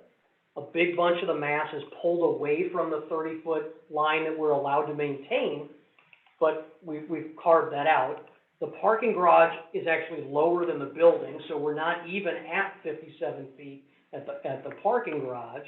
And, again, we're trying to take every accommodation we can to help, making the wall, instead of masonry and sound reflective, oak, lag, and pile. We've put our equipment room for our spa in between the spa and our neighbors to the south. Again, as many opportunities to screen, even though it's roughly 20 feet below the top of the fence, what else could we do, we ask ourselves. And so we've tried to provide a visually pleasing building on all four sides with a mix of materials, and we're really excited to be here. And unless anybody on the team has something to add, we're happy to answer any questions. Good. Does anybody on the commission have any questions for Greg or their team? I just kind of back to mine, Jay, I was curious about the, neighbors' questions around balconies. You had mentioned having screens possibly for those that would be facing south, and then also just anything around the windows that facing the south. Thoughts on that? So screens, no. So I will, pull up the rendering of the south elevation, go to slide. Yeah, here we go. Talked about that. So what we have done is balconies only face south if they're on the, if you will, the recessed farther away portion of the building, or if they face east or west. And so we think that that's completely reasonable. I mean, I will tell you, my house sits about 9 feet above my neighbor's house, and my windows overlook his house. The residents of these apartments are going to be residents of Olivet, and to limit their visibility out their windows or to block their view, there is, if you haven't been to the site recently, a very thick tree canopy that is maintained both on the Stoneleigh Towers homeowners' properties as well as in that common ground. So, Could someone see? Sure, someone can see. But if you think about the homes that are just next to the 9666 office building, that office building looks right down into that subdivision. If you go into Clayton, you've got $1 million homes at the foot of office buildings and condo buildings and apartment buildings. So we removed rear-facing balconies from the closest section of the building to the neighbors to the south, but have maintained them on the interior. So as you can see where Halima's got this drawing up. And, windows are a point of egress. Windows bring in fresh air, which is a requirement of code. So, are there windows? Absolutely. Can the neighbors see each other? Sure they can. But, that condition exists now when you place a 2-story house next to a 1-story house.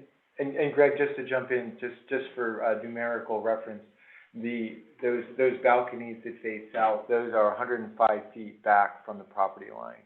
Got it. So the ones you're seeing on screen right now, that's 105 feet from the property line, and I believe the closest home is another 100 feet to the house from their property line. So, we're talking over 200 feet from our neighbors.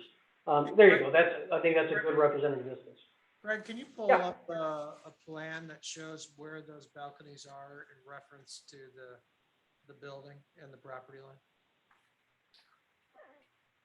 Sure. Halima's gonna stop sharing screen for us, or she's gonna, oh, there, look at that. She's got the entire setup here. Okay. They can't see that yet. And just while I was looking Alright, at that, something's I guess I wasn't questioning so much the windows. I mean, that was a discussion, but it was more the balconies facing east-west towards the south side. I thought we had. Sure.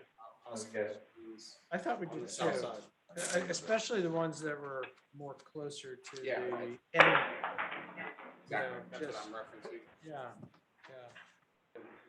So are you, If they're further Right. away, I think, Yeah, like, 200 feet is 200, yeah, I agree. like that, that's a little bit. can you see what's on the screen right now, guys? Yeah, like right here on that. end. It's still the Sorry. input that you had prior. Yeah. What was that? Say that again, please. You still have the same slide that had that C inset, the cross section with the swimming pool and the retaining wall. Oh, hold on. She's working on resharing. There we go. Now we got the Did it floor change? plan.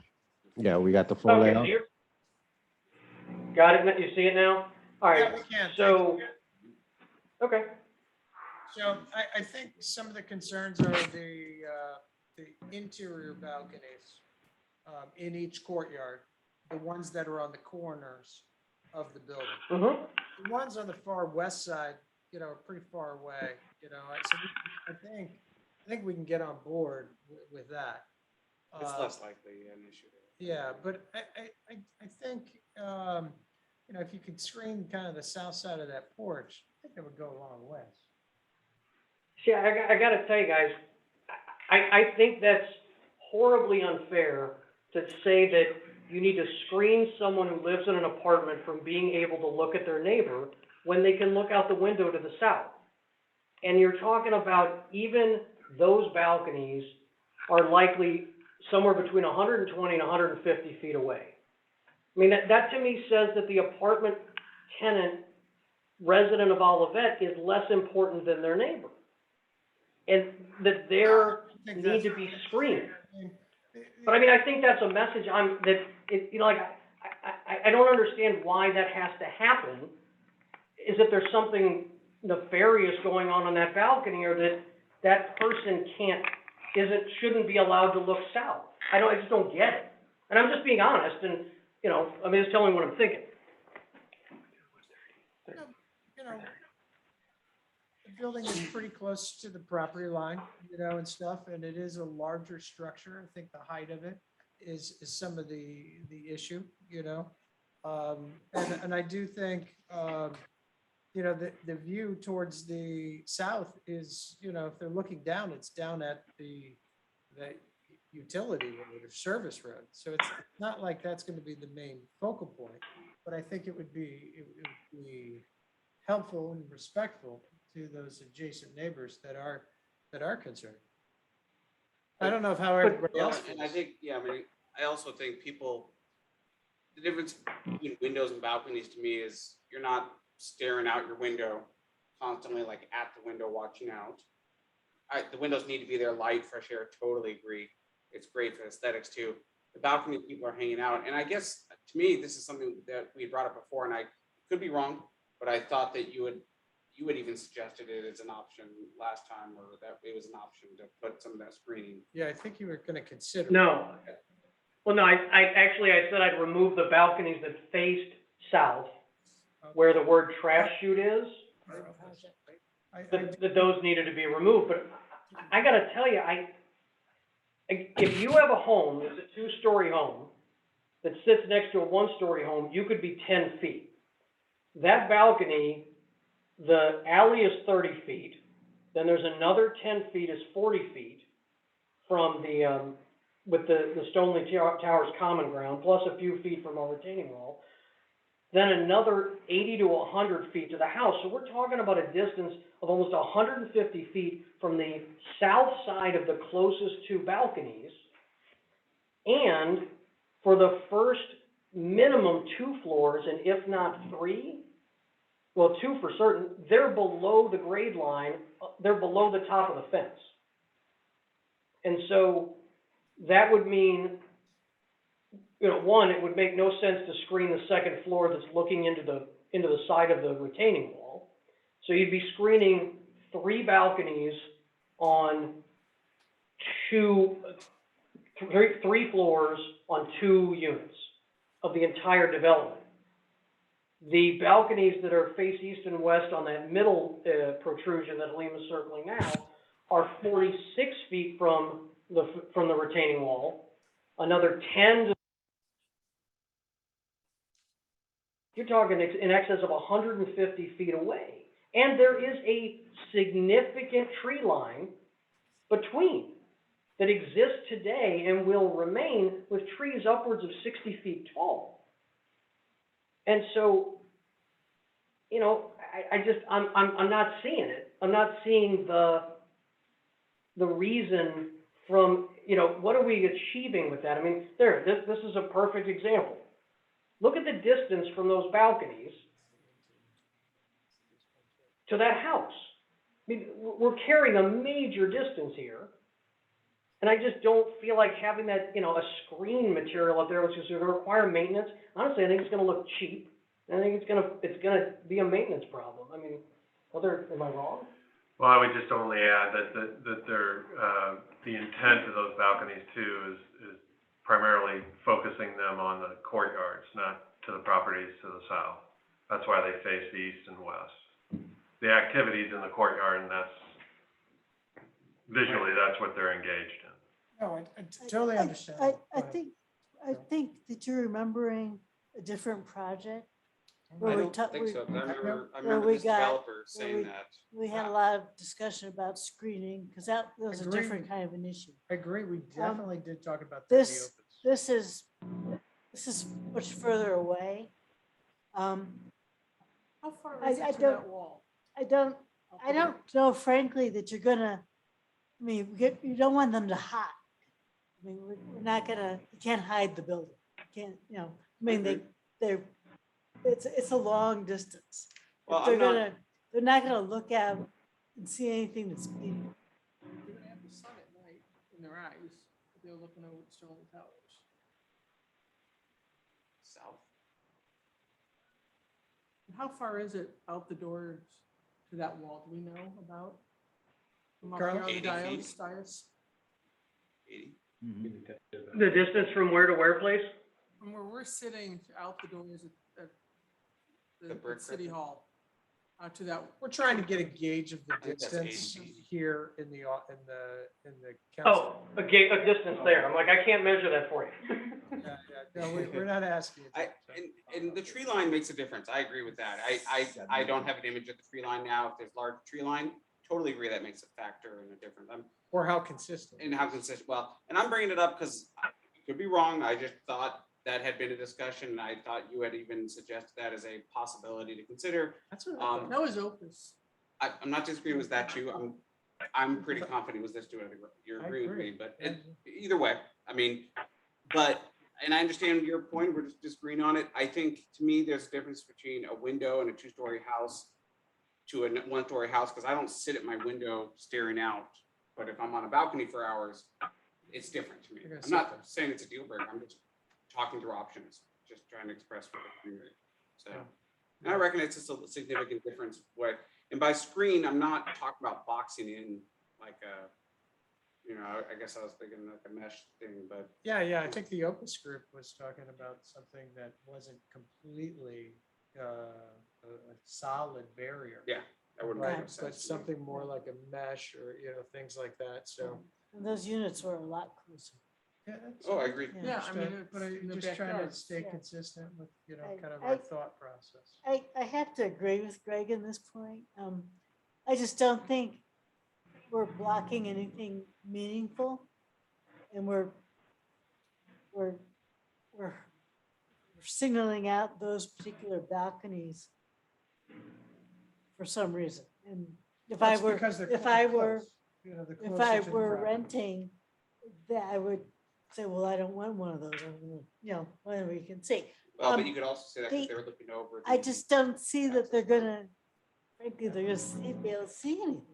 I mean, Then if it, okay, but then Then it wouldn't what's- matter anyway. Right.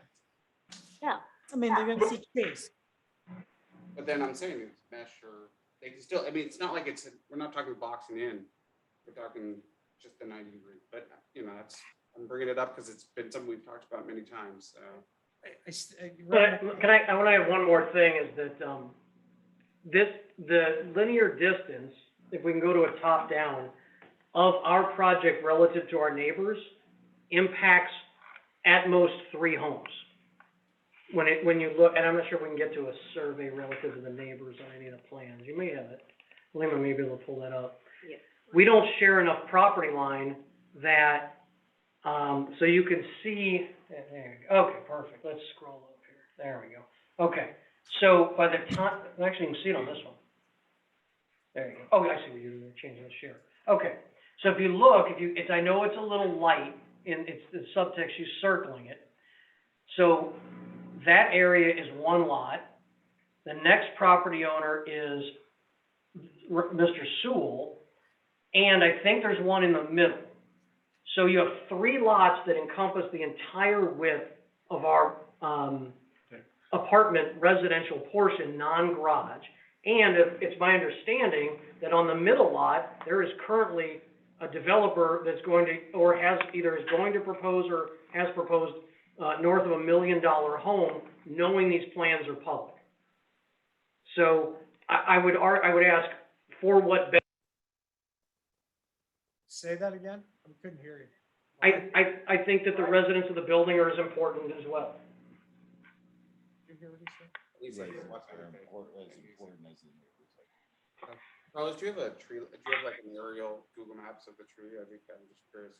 I think that, and I agree, if it's 3 homes, it does make a factor, but it's, and the trees. Actually, I've drone shots, Carlos, if you admit me, I don't know if I joined this. Yeah, I joined the Zoom.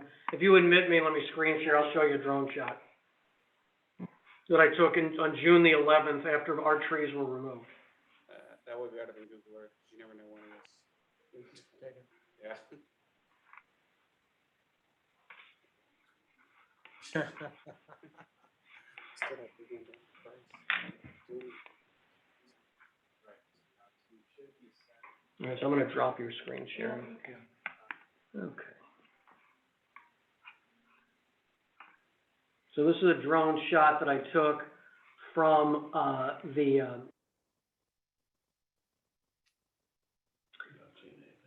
and so, it says I started screen sharing on my side.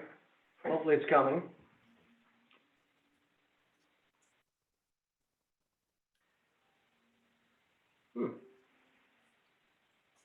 Are you guys seeing this yet or not?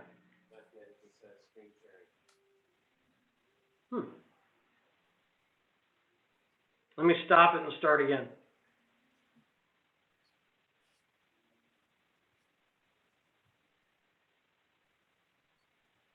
Well, computers are great when they work. This is weird.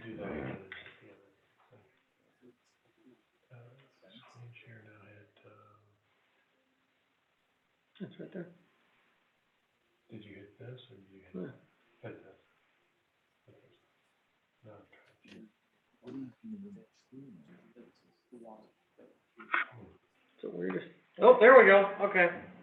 All right, so we're sharing, it's a weird window thing, but, so this is a shot that was obviously taken recently because you can see the sand piles for the 66-inch storm pipe. This is the tree canopy that exists that we are not touching, that is inside the Stonely Towers common ground property line. And you can see if I zoom in here, weirdest thing. Is this working? Oh, it's working, good, okay. And if you can specifically point out where those utility poles are and kind of show us where that 8-foot barrier wall and the retaining wall will be too. All right, can you see my cursor moving in a circle? Yeah, great.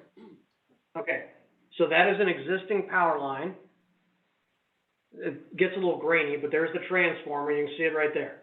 Yeah.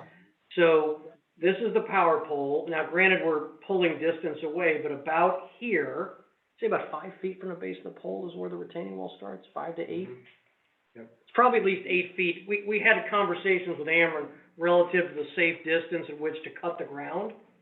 So that'll create that space. I'd say from the base of a pole, Bob's gonna look and see if we get a close to exact measurement, but I'd say at least 8 feet from the foot of that pole before we are able to cut the retaining wall. And so where the cursor is now, again, roughly, granted this is zoomed in at an angle, is about where the fence will be.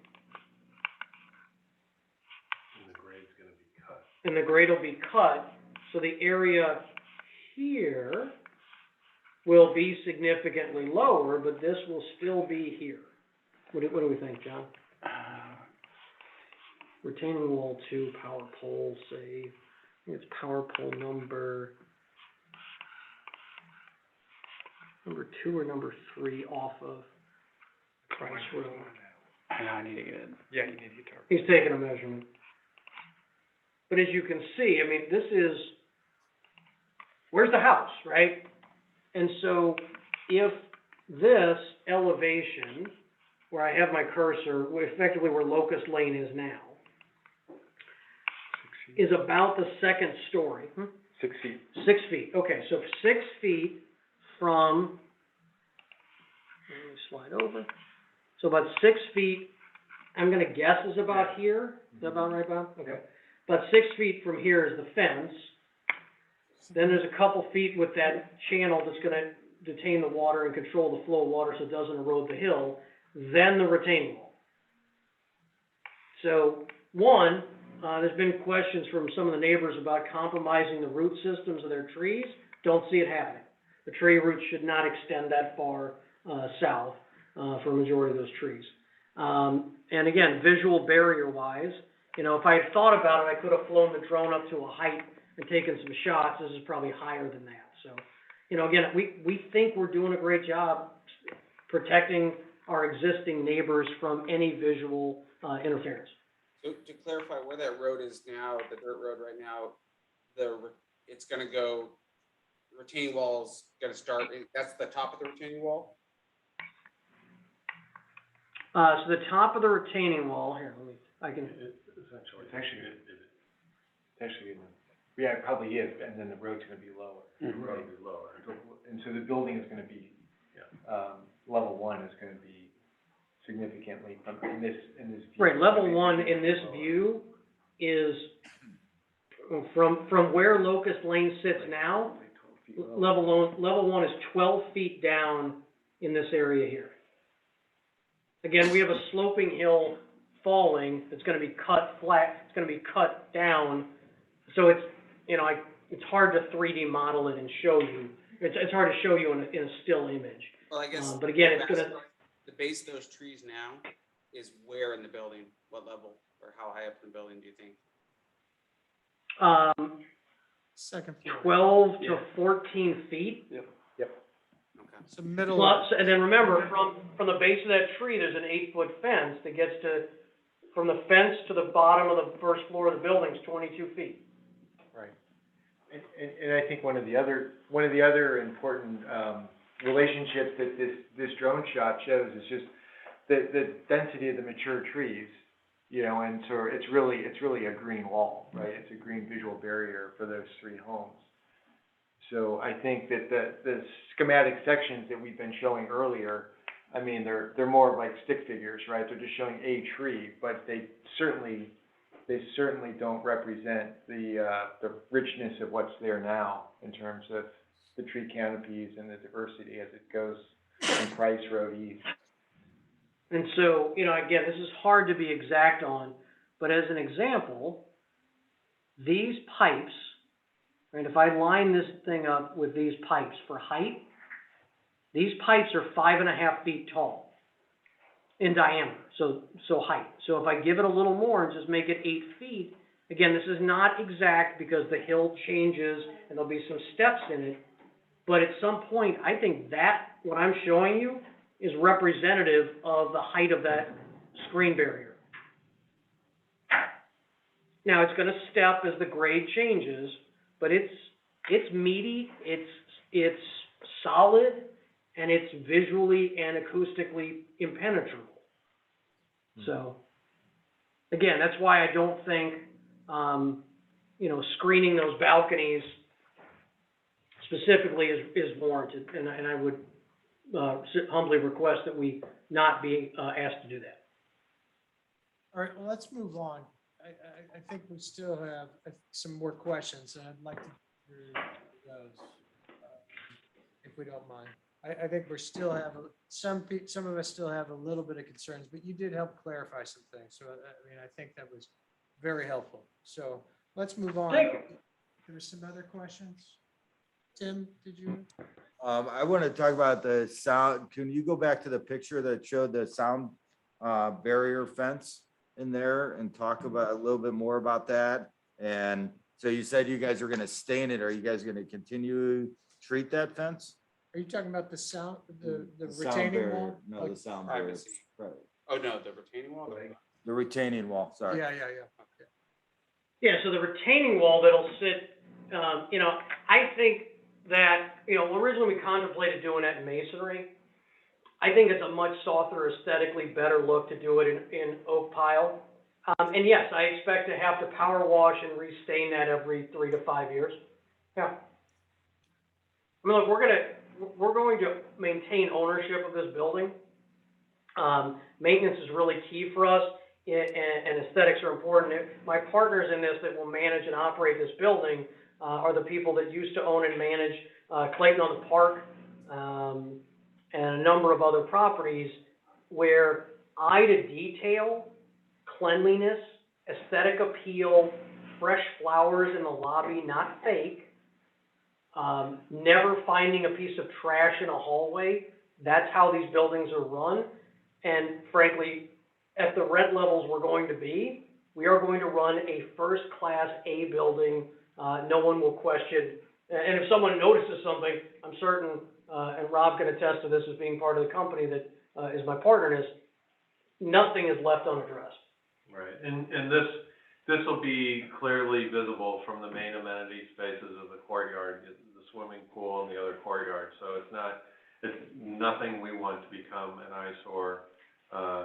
Right, it's really the backdrop of the amenities, so Absolutely. it's important as the overall aesthetic for the community space of the residents, so.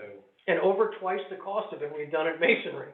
So it was a design decision to spend a significant amount more for the right look. Tim? I'm good. Good. Okay, go ahead, Kara. Greg, can you talk about the garage and how that's gonna finish?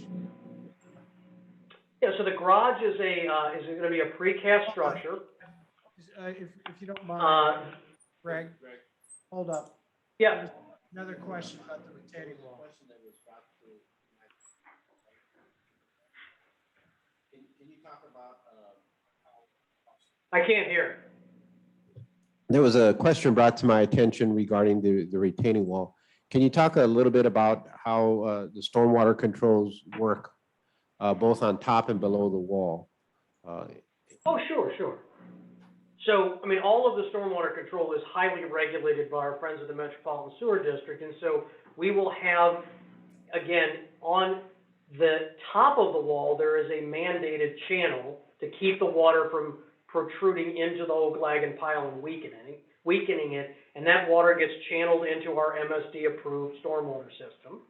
And then in the road at the bottom, we will have on the, let's see, on the north side of the retaining wall, there will be a pervious surface which will absorb water and take it into biofiltration into our storm pipes that will run east-west, draining the water to the east, because the natural flow is from Price toward 170, and all of that will flow again into our system, into our biofiltration and into our basin, and then be regulated out. So it's all part of an integrated MSD approval. One more aspect. So on some of those cross sections that are provided, it shows that the grade drops from the retaining wall downward towards Stoneleigh Towers. How is that controlled? Or up at the edge of the top of the wall, or is there anything there that redirects that, or is that just a flow that's going to happen?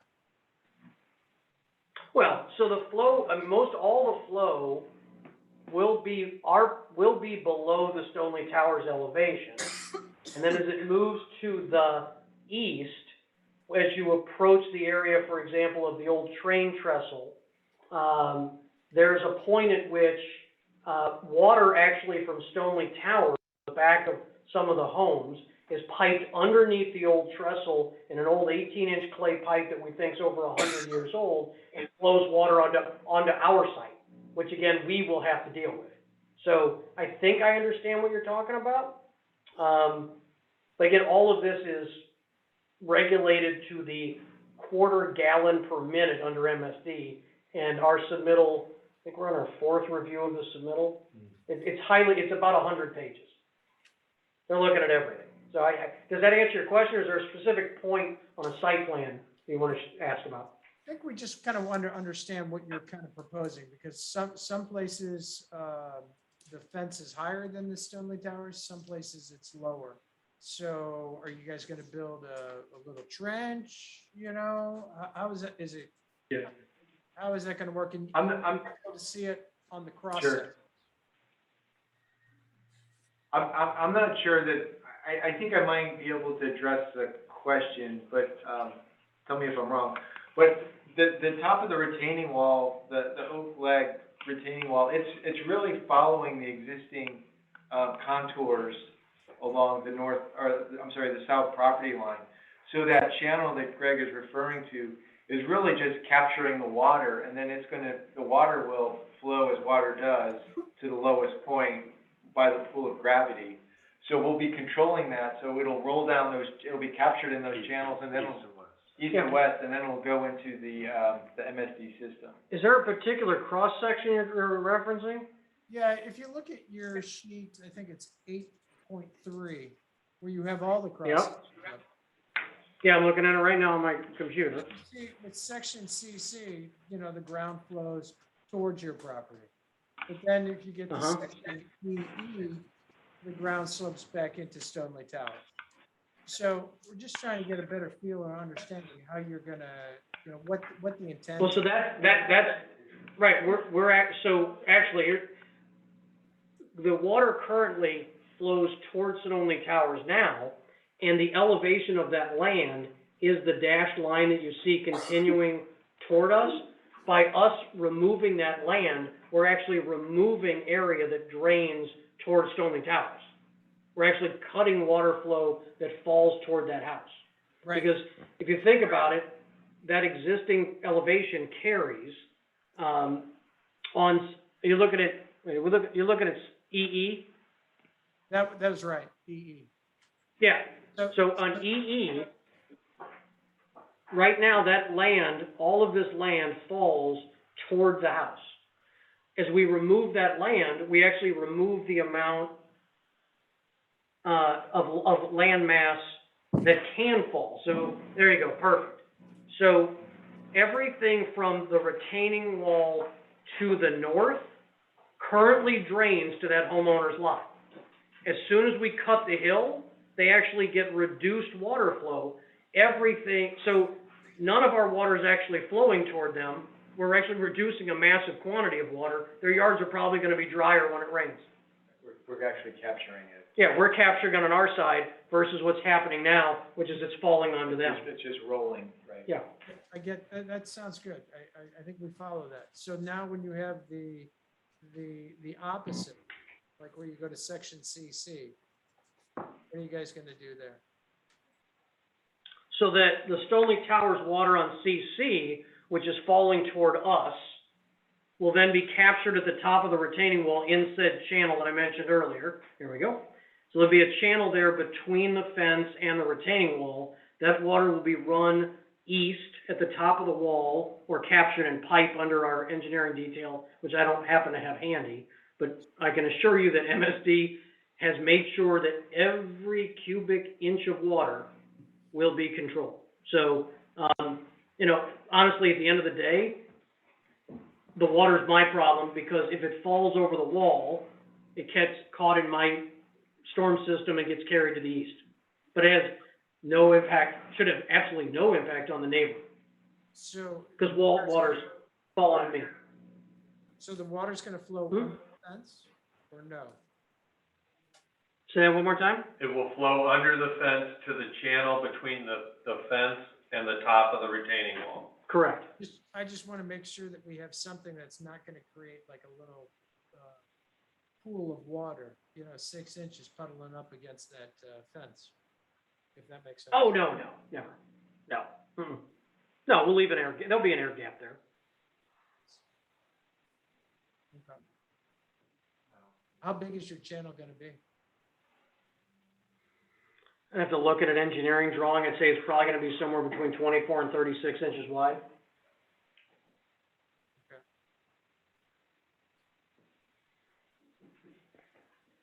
And then you mentioned having another fence at the top of the retaining wall, plus this 8-foot high fence? So the eight, I think that may have been a detail I thought we were gonna have to do. I know we have to prevent people. You were thinking about Price Road. I was thinking about Price Road. Yeah. So by the dog park, there's a different retaining wall I was thinking about. But there'll be some barrier just from a safety standpoint, I don't want anybody walking at the top of that retaining wall between the channel and our retaining wall. So there'll be something blocking that. I'd have to ask the engineer specifically what the safety detail is there. At one point, I thought we needed both a 4-foot chain link and an 8-foot site-proof barrier. We may only need the 8-foot, but that's really more a code issue than, Right. It's more about falling. It's more about falling It's off the wall. safety. It's a safety code issue. So we will install it if it is required by the building code. Otherwise, the 8-foot will do it. Okay. And then since now you have kind of that gap between, the fence and the property line, was there gonna be any other landscaping there? I know it's underneath the power lines, but what were you planning on doing? We're actually not planning on doing much there because it's underneath the power lines. We can't get we don't want to put too much dense planting anywhere near the retaining wall. And I would tell you that, whatever we plant there, unless it grew more than 8 feet tall, is for it's not gonna do anything because you can't see it, and if it goes above 8 feet, Amber's gonna start giving us trouble, because those power lines are only on at about 12. Hold on, Lena's gonna plug in a power cord. Here, I'm if you need to get there. What will be, Yeah, because it's currently gravel, right? people in the balconies will see it at the top of the retaining wall before the fence. I'm just curious, gravel, cement. Well, so it depends on what side you're talking about. So if you're talking about on our side, if you will, that'll be regraded, the channel will be there. Did you get kicked? Yeah. Sorry, Alema got kicked, she's coming back in. On our side, it'll go fence and, the storm channel, and then some sort of, it probably is grass, right? We don't want anything with a root structure growing into that retaining wall.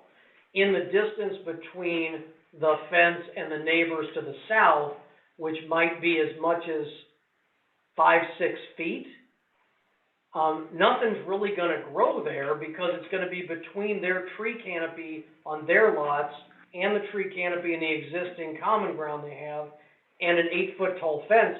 I don't think it's gonna get the light of day. I don't think anything's gonna grow there. I mean, well, it'll be grass, right, but we'll mow our side of it, but I don't see anything that can grow there, and we can't have any height, because it'll impact the power lines. So Open to suggestions, though. it's gonna be dirt? Well, it'll be dirt, it'll be ground cover of some sort. Grass can grow there, some type of, shade, I forgot what the term of the grass variety is that grows in the. Kentucky A bluegrass. Kentucky bluegrass, Right. we'll seed it, straw it, sod it, whatever's necessary. And then who's gonna maintain that? So we will maintain our side. Also, understand that and this is just more of a jagged issue as far as like it's uneven.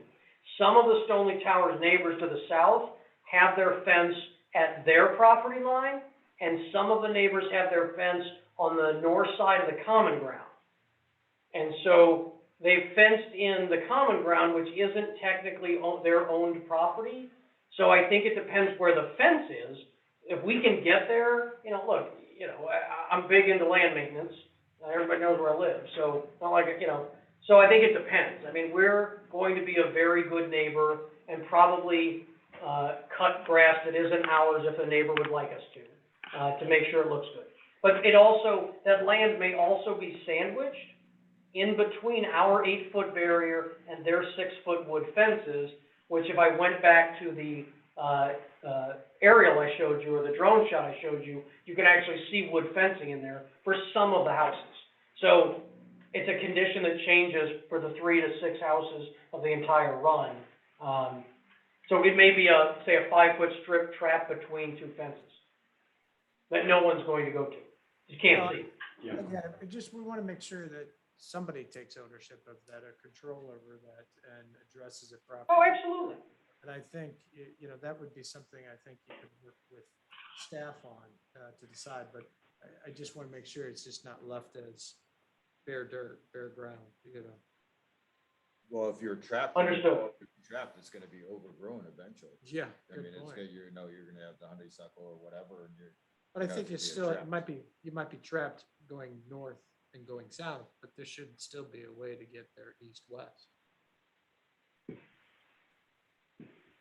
There's nowhere to go east-west. I mean, if somebody was in between, let's say, a Stonely Towers fence and my fence, if they go from Price Road, which I honestly believe for safety should be blocked, that would be effectively a bowling alley that led all the way to the rest of our development, which will have an 8-foot fence at it. So there's nowhere to go other than between the backs of homeowners' houses. I don't think anybody wants anybody wandering in the backs of homes, I'd argue that area should be inaccessible, safety-wise.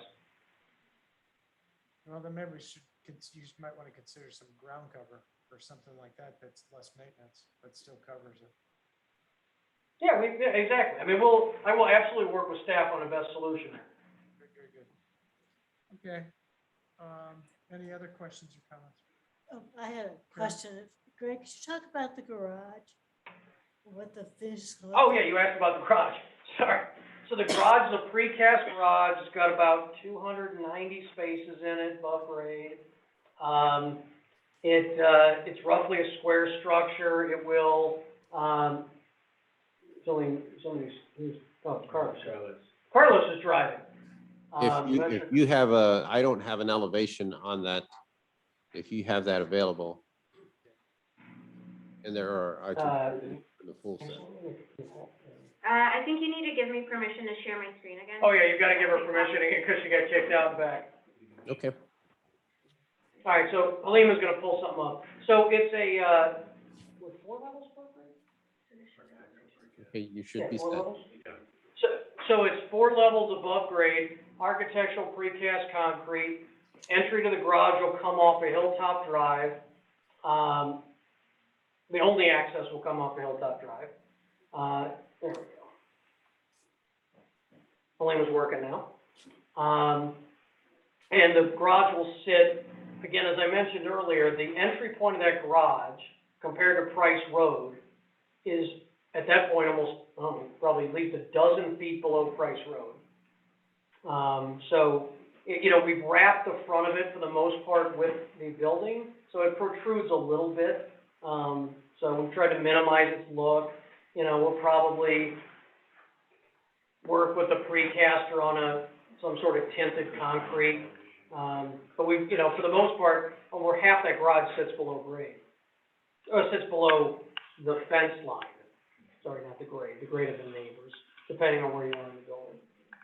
Anything I missed on this? Does that answer your question, Carol? So, So essentially, you can see there that the residential apartments to the left of that entry node, those are all fronting the majority of the north elevation of the garage. And then you see a little part, and then it wraps on Hilltop Drive, just around the corner of that view, then you see the entry into the Having a garage. hard time And hearing. it's just very simple. You gotta talk louder. Oh, I'm sorry. So you see that the residential to the left on that elevation, the residential to the left of the entry node, that residential is actually facing the front, or the north face of the garage. So then you start to see a little bit, you see the horizontal, architectural precast beams wrapping then to the corner, and then you have the, sort of the circulation egress tower. And then you see in the elevation that Celine is running her cursor over now, that is the east elevation, and that's where the residents will enter the garage, right there. And so it's just very simple. It's, just trying to just sort of treat it very honestly, and then it just wraps around to the south, and again, it's just very simple. It just goes up from just below grade to level 4. Is there gonna be any sort of? Does that answer your question? Texture on there, or you're talking about just straight concrete with a metal form, flat metal form? We're looking at a precast. It would have a light sandblast, so there'll be a little bit of a texture to it. So it captures the light, and there's a little bit of shade and shadow, so there's a little more depth to it. You don't have a picture of what that would look like, do you?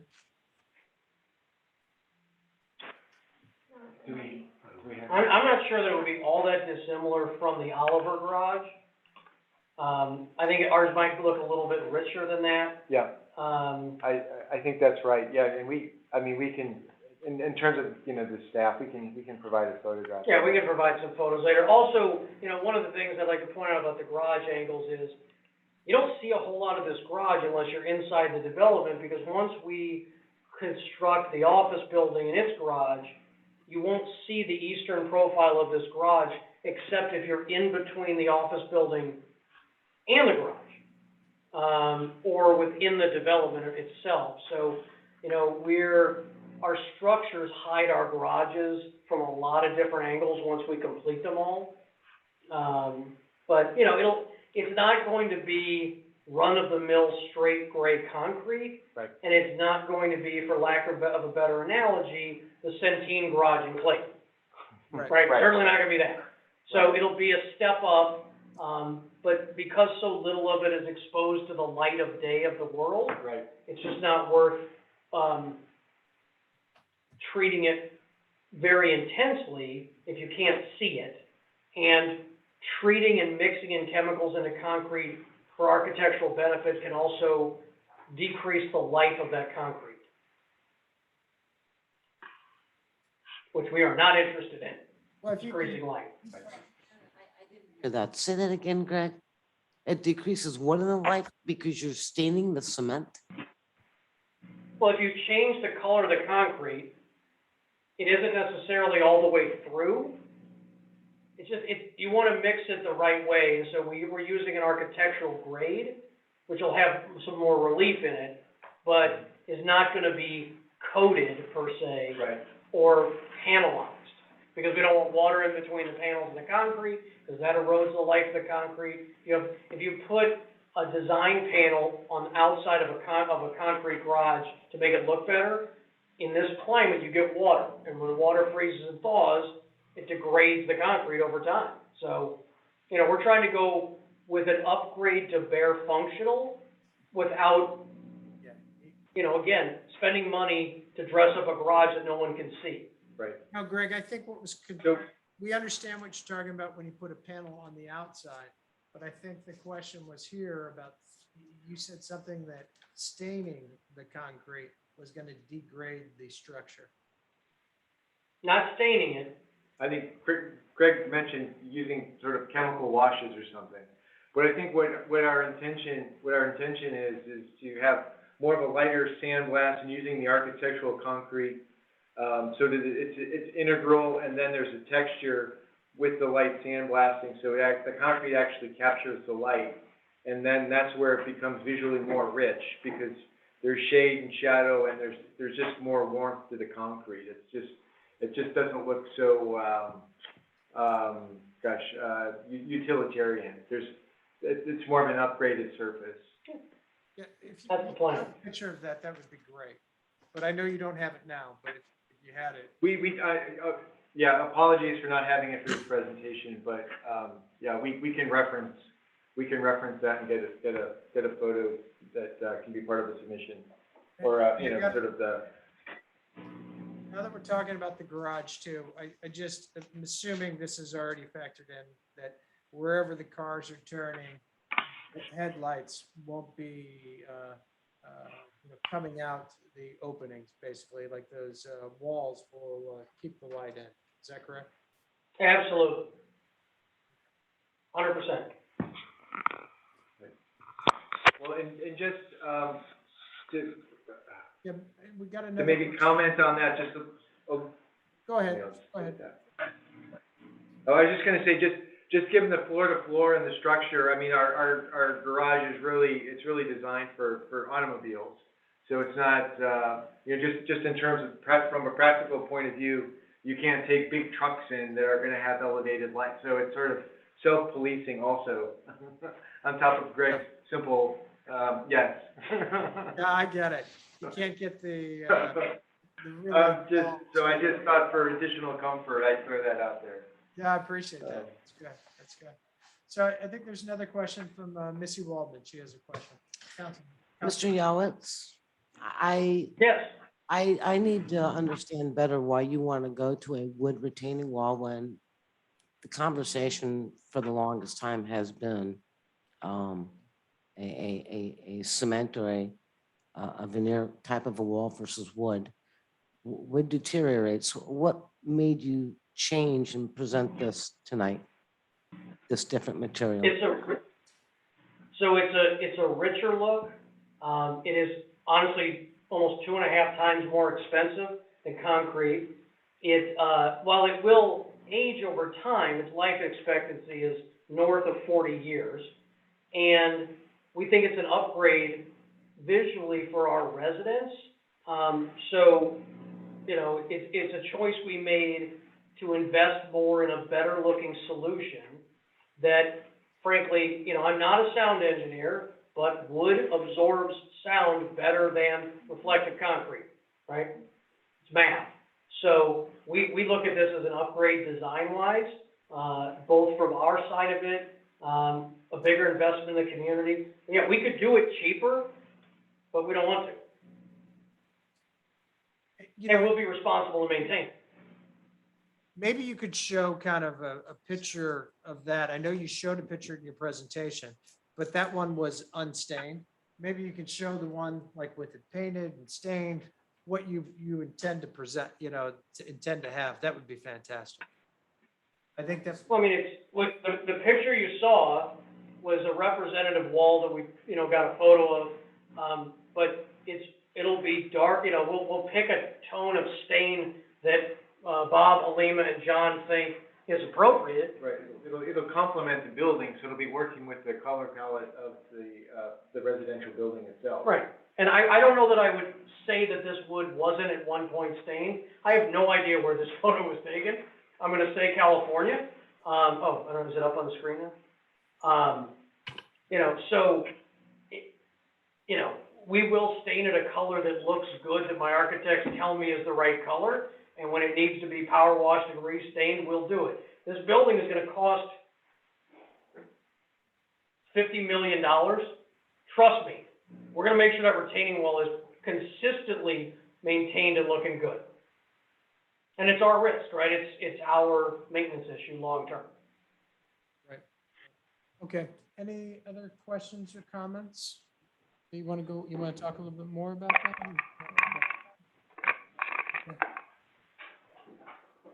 All right, well, I appreciate the presentation. I appreciate all the information. I do think we need some time to kind of, digest it. Well, actually, before we go on, we do need to see if we have any public comments. I apologize. Okay.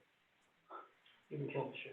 So if there is anybody in the public that would like to speak regarding this presentation, if you can click the hand icon at the lower part of the Zoom screen. I do have one, Mr. Smith. I'm going to transfer you over to the panelist.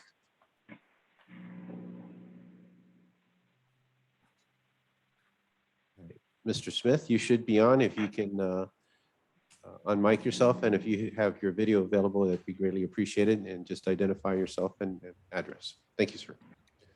Yes, my name is Scott Smith. I live at 193 Stanley Towers, and I live behind lot 4. The city has granted the developer over $20 million of TIF financing. And I would like for this committee to consider that part of its responsibilities is to protect the residents. And the city has been quite generous to the developer with $20 million. I would like to think the committee would understand the concern that the residents have.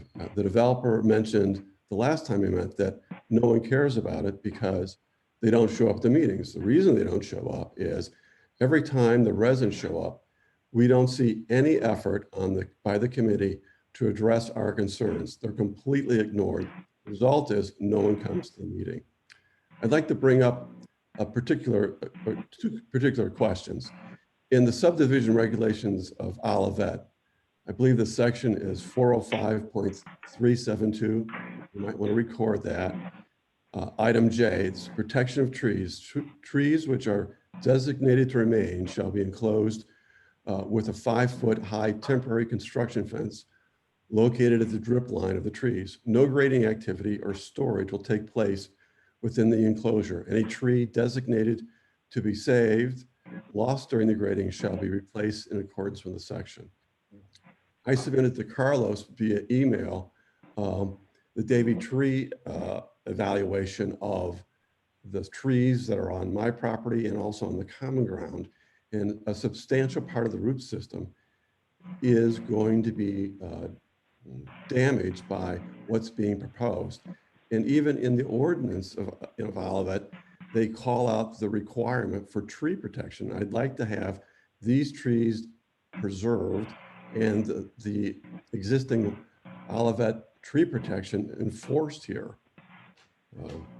And also the developer's presentation of the graphic is misrepresenting where the trees are. He has the trees further south than where they actually are, suggesting that there's plenty of room between the trees and where the wall and the fence are. Thank you for your comments, Mr. Smith. Oh, I'm not done. Okay, I also want to talk about another one, item D, which I think is in 504.370, retaining walls. Retaining walls shall be required whenever necessary to prevent the surface of any excavation or fill from exceeding at any point maximum slope is set forthwith and for preservation of existing significant trees. Retaining walls shall be constructed with reinforced concrete interlocking masonry and shall not exceed a height of 5 feet measured from the lowest grade and top of the wall. In instances where there's more than one row of retaining walls, it is required walls be separated by a minimum of 5 feet. Certainly not being done here. So, part of this commission's name is community. I would like to see some community thought to the people who have lived there many, many years. The trees that I live with have been here for more than 50 years, and the root damage that is being proposed will significantly kill these trees. So the trees that you see there now won't be there in 5 years after their roots are graded over and pulled out. It'd be Okay. easy solution. I mean, this is a 14 acre We site. do need to get on to some other comments, but we definitely appreciate your comments that you've made. So thank you.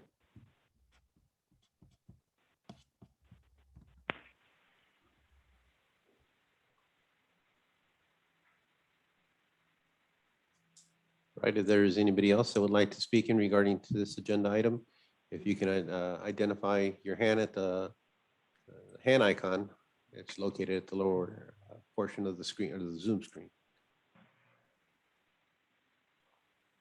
All right, Chairman, I see none. Okay. Anybody, any questions or issues that you want to talk about in light of some of those comments that are made? I'd be curious if, and probably need more time to digest it, kind of, I obviously do not have ordinances memorized at all, but maybe Carlos, next time you could give us an input on what the comments were, are they not valid? Are they valid?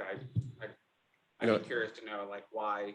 I think they're allowed, but it's required to have that split in the retaining wall. But if you don't, and you go with an engineered system like what Greg is proposing, you can still do that, but you have to get approval. Correct. And what happens, and again, this process is a three-phase process. So when we looked at the conceptual plan and the first process, we kind of looked at, okay, what are they planning and what are whether they would be seeking to exceed limitations in the code or there would be conflicts in the code.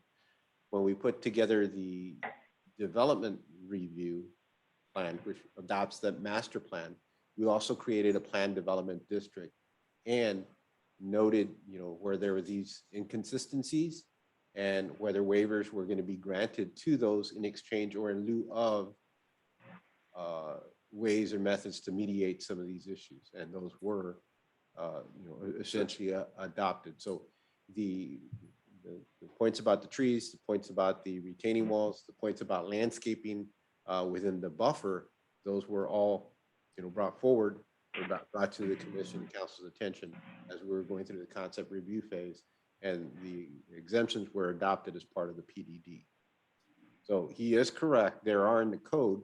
We identified those in the code, and in exchange with the discussion with the developer, the wall was expanded. The additional 2 feet, the building setbacks were increased. Those exchanges then were kind of trade-offs for the reduction or the allowance for the single wall. And that makes sense for the exception of the wall. I remember that, but I'm curious about the safety of the trees. How does that play in terms of, and I'm not an arborist, I couldn't, but No, I understand. But we're outside where the retaining wall is going to be going. Correct. We're outside the canopy. I mean, based on some of the shots, I could be wrong, but seems to be. It doesn't look like we are going to be, most of the root structure is, yeah. But being sensitive to that, and we can work with the developer, take a closer look to some of those, but understand, it is a sensitive issue, but they're planted in utility easement areas. And that poses an issue. I mean, we support the planting of trees and all that, but you got to be done in a thoughtful way or a thoughtful process. Now, these have been there for probably years and years, but so has those Ameren poles, and so has that easement. So, again, we'll take a look at that a little closer and have that discussion. Any other questions or comments on this? If anybody feels like they want to move forward, and discuss it more, but I think we got some open items that we'd like to kind of get resolved. But if anybody feels differently on this, feel free to speak up. Okay, Greg, I think we'd like to kind of, resolve some, not resolve, but just kind of go through some of those other points as well and not make any actions on this item at this point in time. But. So I guess I'm at a loss as to what those open items are. I didn't understand them. So what items were? What are the open items? I'm not clear what is open. We wanted to verify some things too about what the adjacent resident had some concerns with.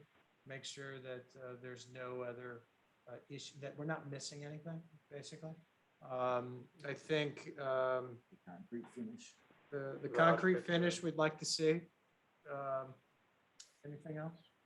No, but I think it's worthwhile taking the time to just digest everything we've heard tonight. It's a lot of Yeah. information. Yes, it is. All right, so you want us to wait, and what are the deliverables you'd like from us? Because I'm having trouble manifesting.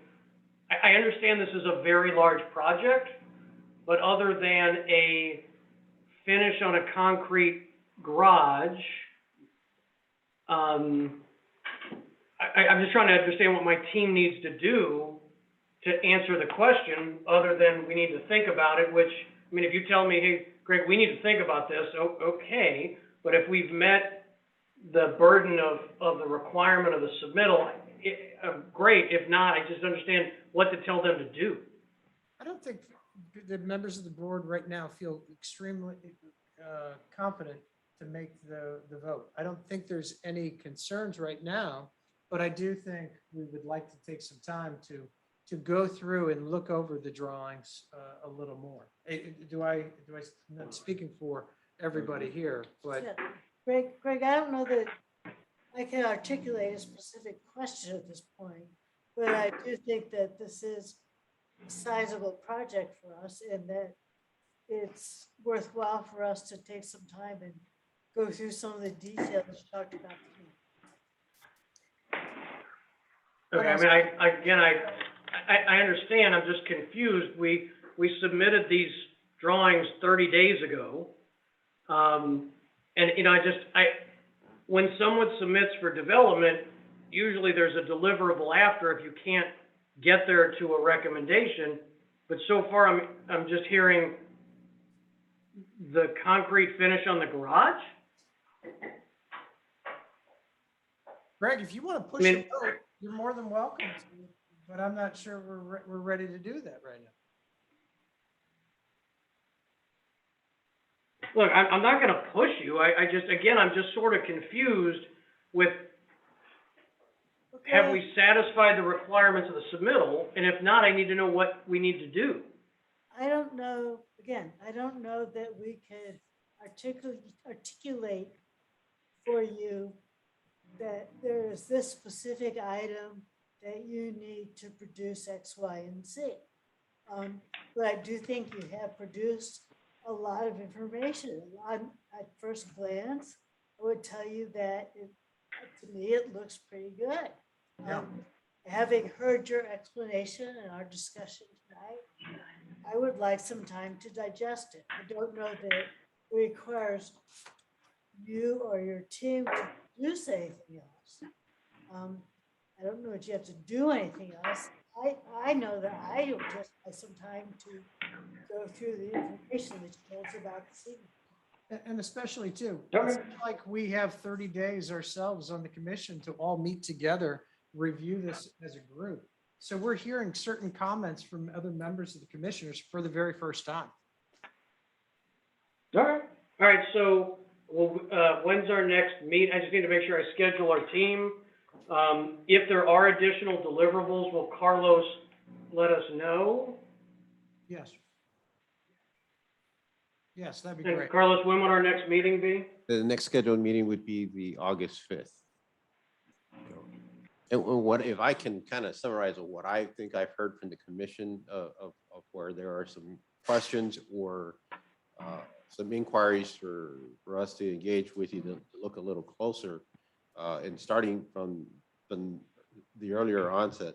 Again, there were some comments about the balconies and the screening.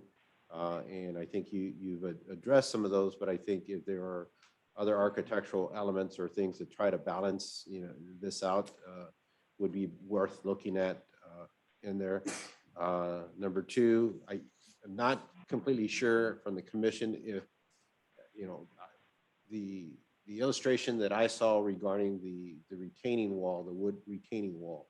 I mean, I visually, I see these a lot, so I kind of have a good understanding of what it is, but I didn't get whether the commission still had some questions regarding that. I don't know if we want to see a little bit more specification, the specs to that, or more than just a visual. Me personally, I'd like to take the time to go actually look at one of them, and go feel one of them. So I'll find one and I'll go look at it while we have this break. So that's one of the reasons why I'd like to do it and actually get my eyes on this. Okay. And then there was there was the questions regarding the finishing on the garage area, and I'm assuming that's applying to all three sides. I mean, there's still that southern side that wasn't talked about. They talked about the sides that are facing the interior of the development, but not the residential side. And then I think looking at the improvement plans that have been submitted by Pellman and Prost and the civils, are the tree locations accurate? I mean, what I saw, he has them identified on there. Are they consistent with where those locations are on that common area? In there, and then we can have a better assessment. I know he identifies the center point, he identifies the width, and then he kind of bubbles the diagram, he being the surveyor and surveying company or civils company. And if you have access to, you have that drone, I mean, because you've had some drone shots, if there's a way to get an aerial shot to show us exactly where that retaining wall is going to be going compared to the tree line. And just to make sure I understand the area within the area within your development, that area has been cleared. There are no other trees that everything that was visual in that drone is off your site. Correct. None of the trees that are still remaining are ours. I want to point out, okay, so a couple of thoughts, right? On the retaining wall and on the trees. The trees are not mine. Any tree between my property and that's within whatever it is, 10 feet of those power lines, Ameren could come tomorrow and cut them down. Can't control it, can't stop it. Number one. Number two, if for some reason the commission were to reject our request to do the oak lag and pile wall, understand it'll be a complete redesign. We will actually move the top of that wall closer to the Stoneleigh Towers property line in order to do tiebacks and hold the right slope. This was meant as a benefit structurally as well to keep that wall farther away. We will have to bench that thing back, and I will get closer to my own property line than I currently plan to. We won't then have the channel at the top. So I just want to point that out. It will be a significant structural change to the design of our site. We'll lose a couple of months and may miss the building season. So I just want to point that out. That is a real significant structural change. So yeah, we'll get you pictures of the garage. But as to the trees, those trees are in the common ground and within 10 feet of a power line. So they may be removed at any time by Ameren when they come do maintenance.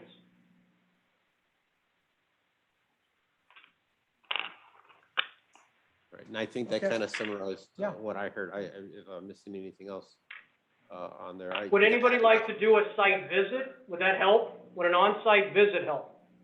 You got to be. You want to walk the property line with me? It becomes difficult logistically for us, and then legally what questions, because we the have a quorum issues, and then if somebody gets hurt, I'm not sure if that's necessarily the best bet, but I think I'd be glad to do so with you. And I think if we can get more visuals, or we can take a camera,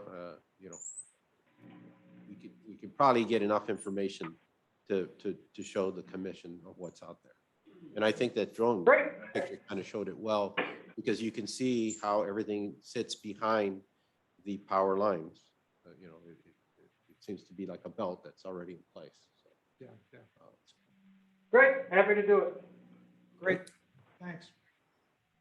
All right, so that's, if any other things, I'll work with Carlos to get more photos. We'll get you some imagery on garages. Anything else I can do for you?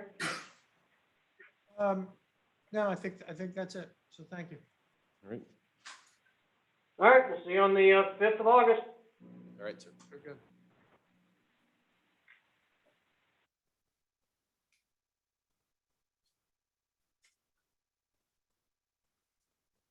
Okay, we'll wait till Carlos, Bear with me 1 second.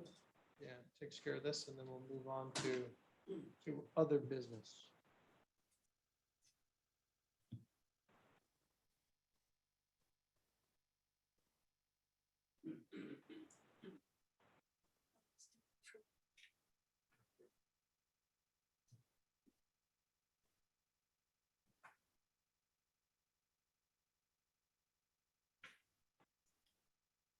Okay, other business, item A is meeting minutes. I don't think we have any Correct. today I didn't have to any review. out to issue this afternoon, so I apologize about that. No worries, Okay, no we're catching up. worries. That's good. So we'll move on to reports. Carlos. All right, just regarding the city council, they held a public hearing this Tuesday on the 13th, in which the hearing was in regards to the Irvington Rhyme Olivet Apartments Plan Development District, which is the Opus development behind the Chevys and the CVS. The council also had the second reading and approved the creation of a plan development district. So again, they created their own little zoning district and adopted the plans that the commission saw as their master development plan in there. Now, the next step for this development, the Opus development, is to come back to the commission in a similar fashion as we see here in Lot 4. But in their case, because they are unique, it's a one building, one lot type of facility, you'll see pretty much the exact same plans, maybe a little bit more detail. But I doubt it, that there's going to be much deviation, but that's part of the process in there. In addition to that, the council had a public hearing and approval of the amendment to the master development plan for Olive Crossing. That was to authorize Lot 4 to be used for multifamily residential purposes. The council also had first readings on a text amendment regarding Chapter 422 on the stormwater detention requirements for subdivisions and new single-family homes. And then had a first reading on a building code amendment to authorize a change of construction hours in the event the National Weather Service issues a heat advisory. Instead of, it would authorize that the normal construction hours, which are 7 a.m. to 7 p.m., could be expanded to 6:30 a.m. to 7 p.m. And that's a building code item that generally goes directly through the council channels. The next council meeting is on July 27th. At the July 27th meeting, the council will hold a public hearing on the Chapter 422, the stormwater changes, and also consider the construction hour ordinance. Their August schedule is a work session on the 3rd, and then their regular meetings on the 10th and 24th. For us on the commission, we'll have a regular meeting on August 5th and the 19th. Our September schedule is September 2nd and September 16th, which is the last day of Yom Kippur. I think after we talked about that meeting will either be canceled or rescheduled. This time I'm going to kind of wait and see what the agenda will be as we get closer to the date. And then for October, it's the 7th and 21st. Pending petitions that have been submitted, a new single family home at 9 Ramsgate.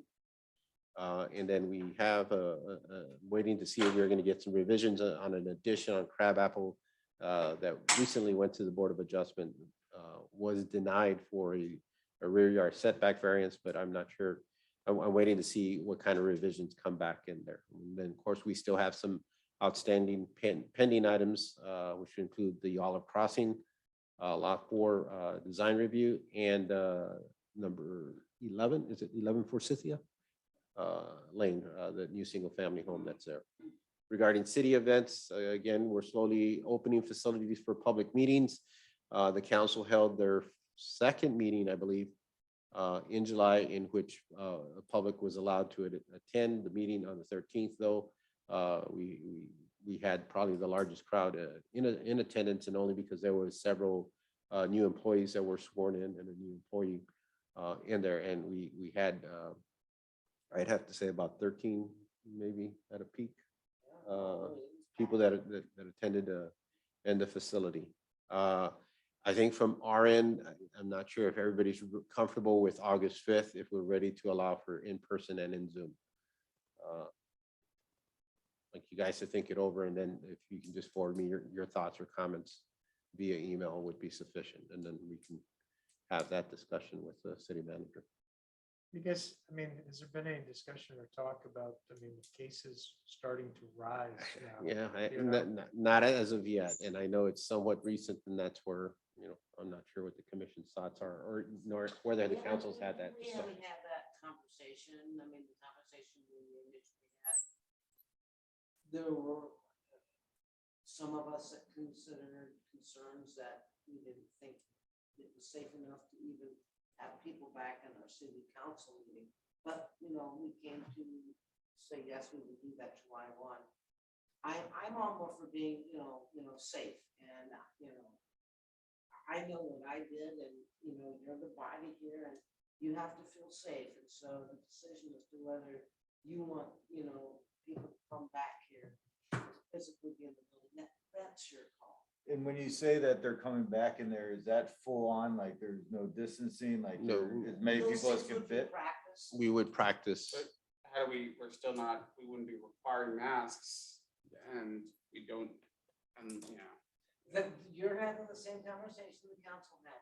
We have the community room where if there were to end up being a larger crowd, the community room would be the other area where other people would be, with them being able to hear and see from a drop down screen.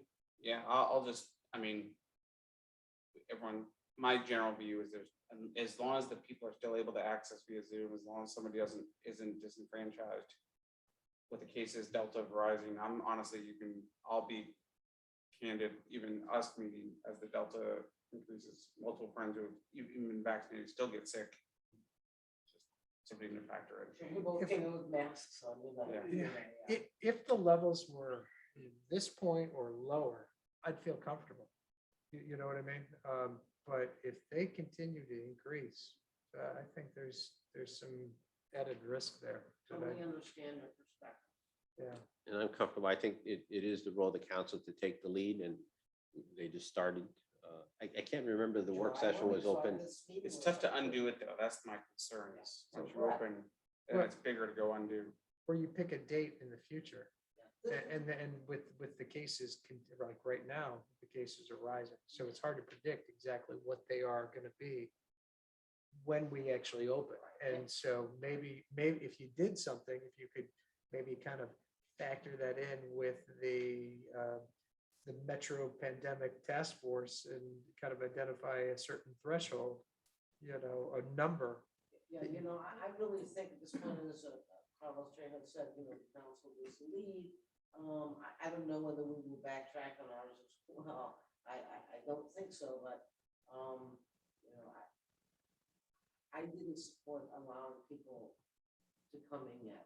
I'm of a concern, as Mr. Lewis is, and what I'm hearing here. But this is a commission decision, and if you're not comfortable, I think you need to express it so the city knows. And it is unfortunate that science is proving itself, and people are still, doing things to put their lives at risk. And I know what I've done. I don't know what anyone else has done. I don't know whether they had a vaccination or not. And yes, as you said, people that have been getting vaccinated do get it. The difference is they're not dying. Okay. There's Yeah, also some other, besides just the personal, decisions, there are some people that, are, told not to get vaccinated Sure. because of an immunocompromised, situation. So I think, we all kind of know, people have all kinds of reasons why and why not. And I really think that it's very important that each of us be comfortable with being here.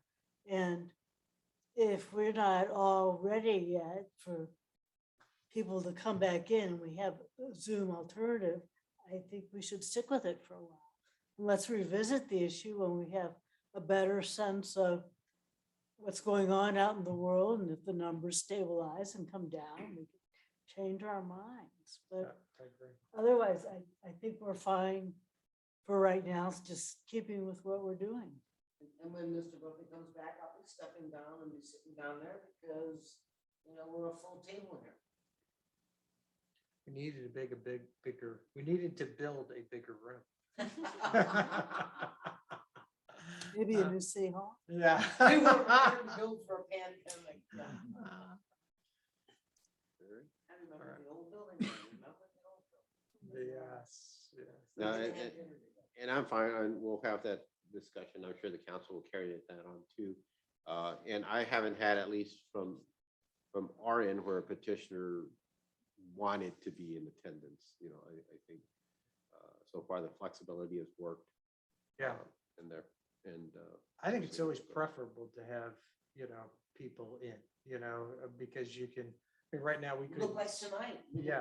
We can't hear you, speak better, but yeah, on a major, development discussion. Right. Yeah. It's always nice to have it in person, but it does, the Zoom is very flexible. What do I say? Family first, life and health second, Yeah.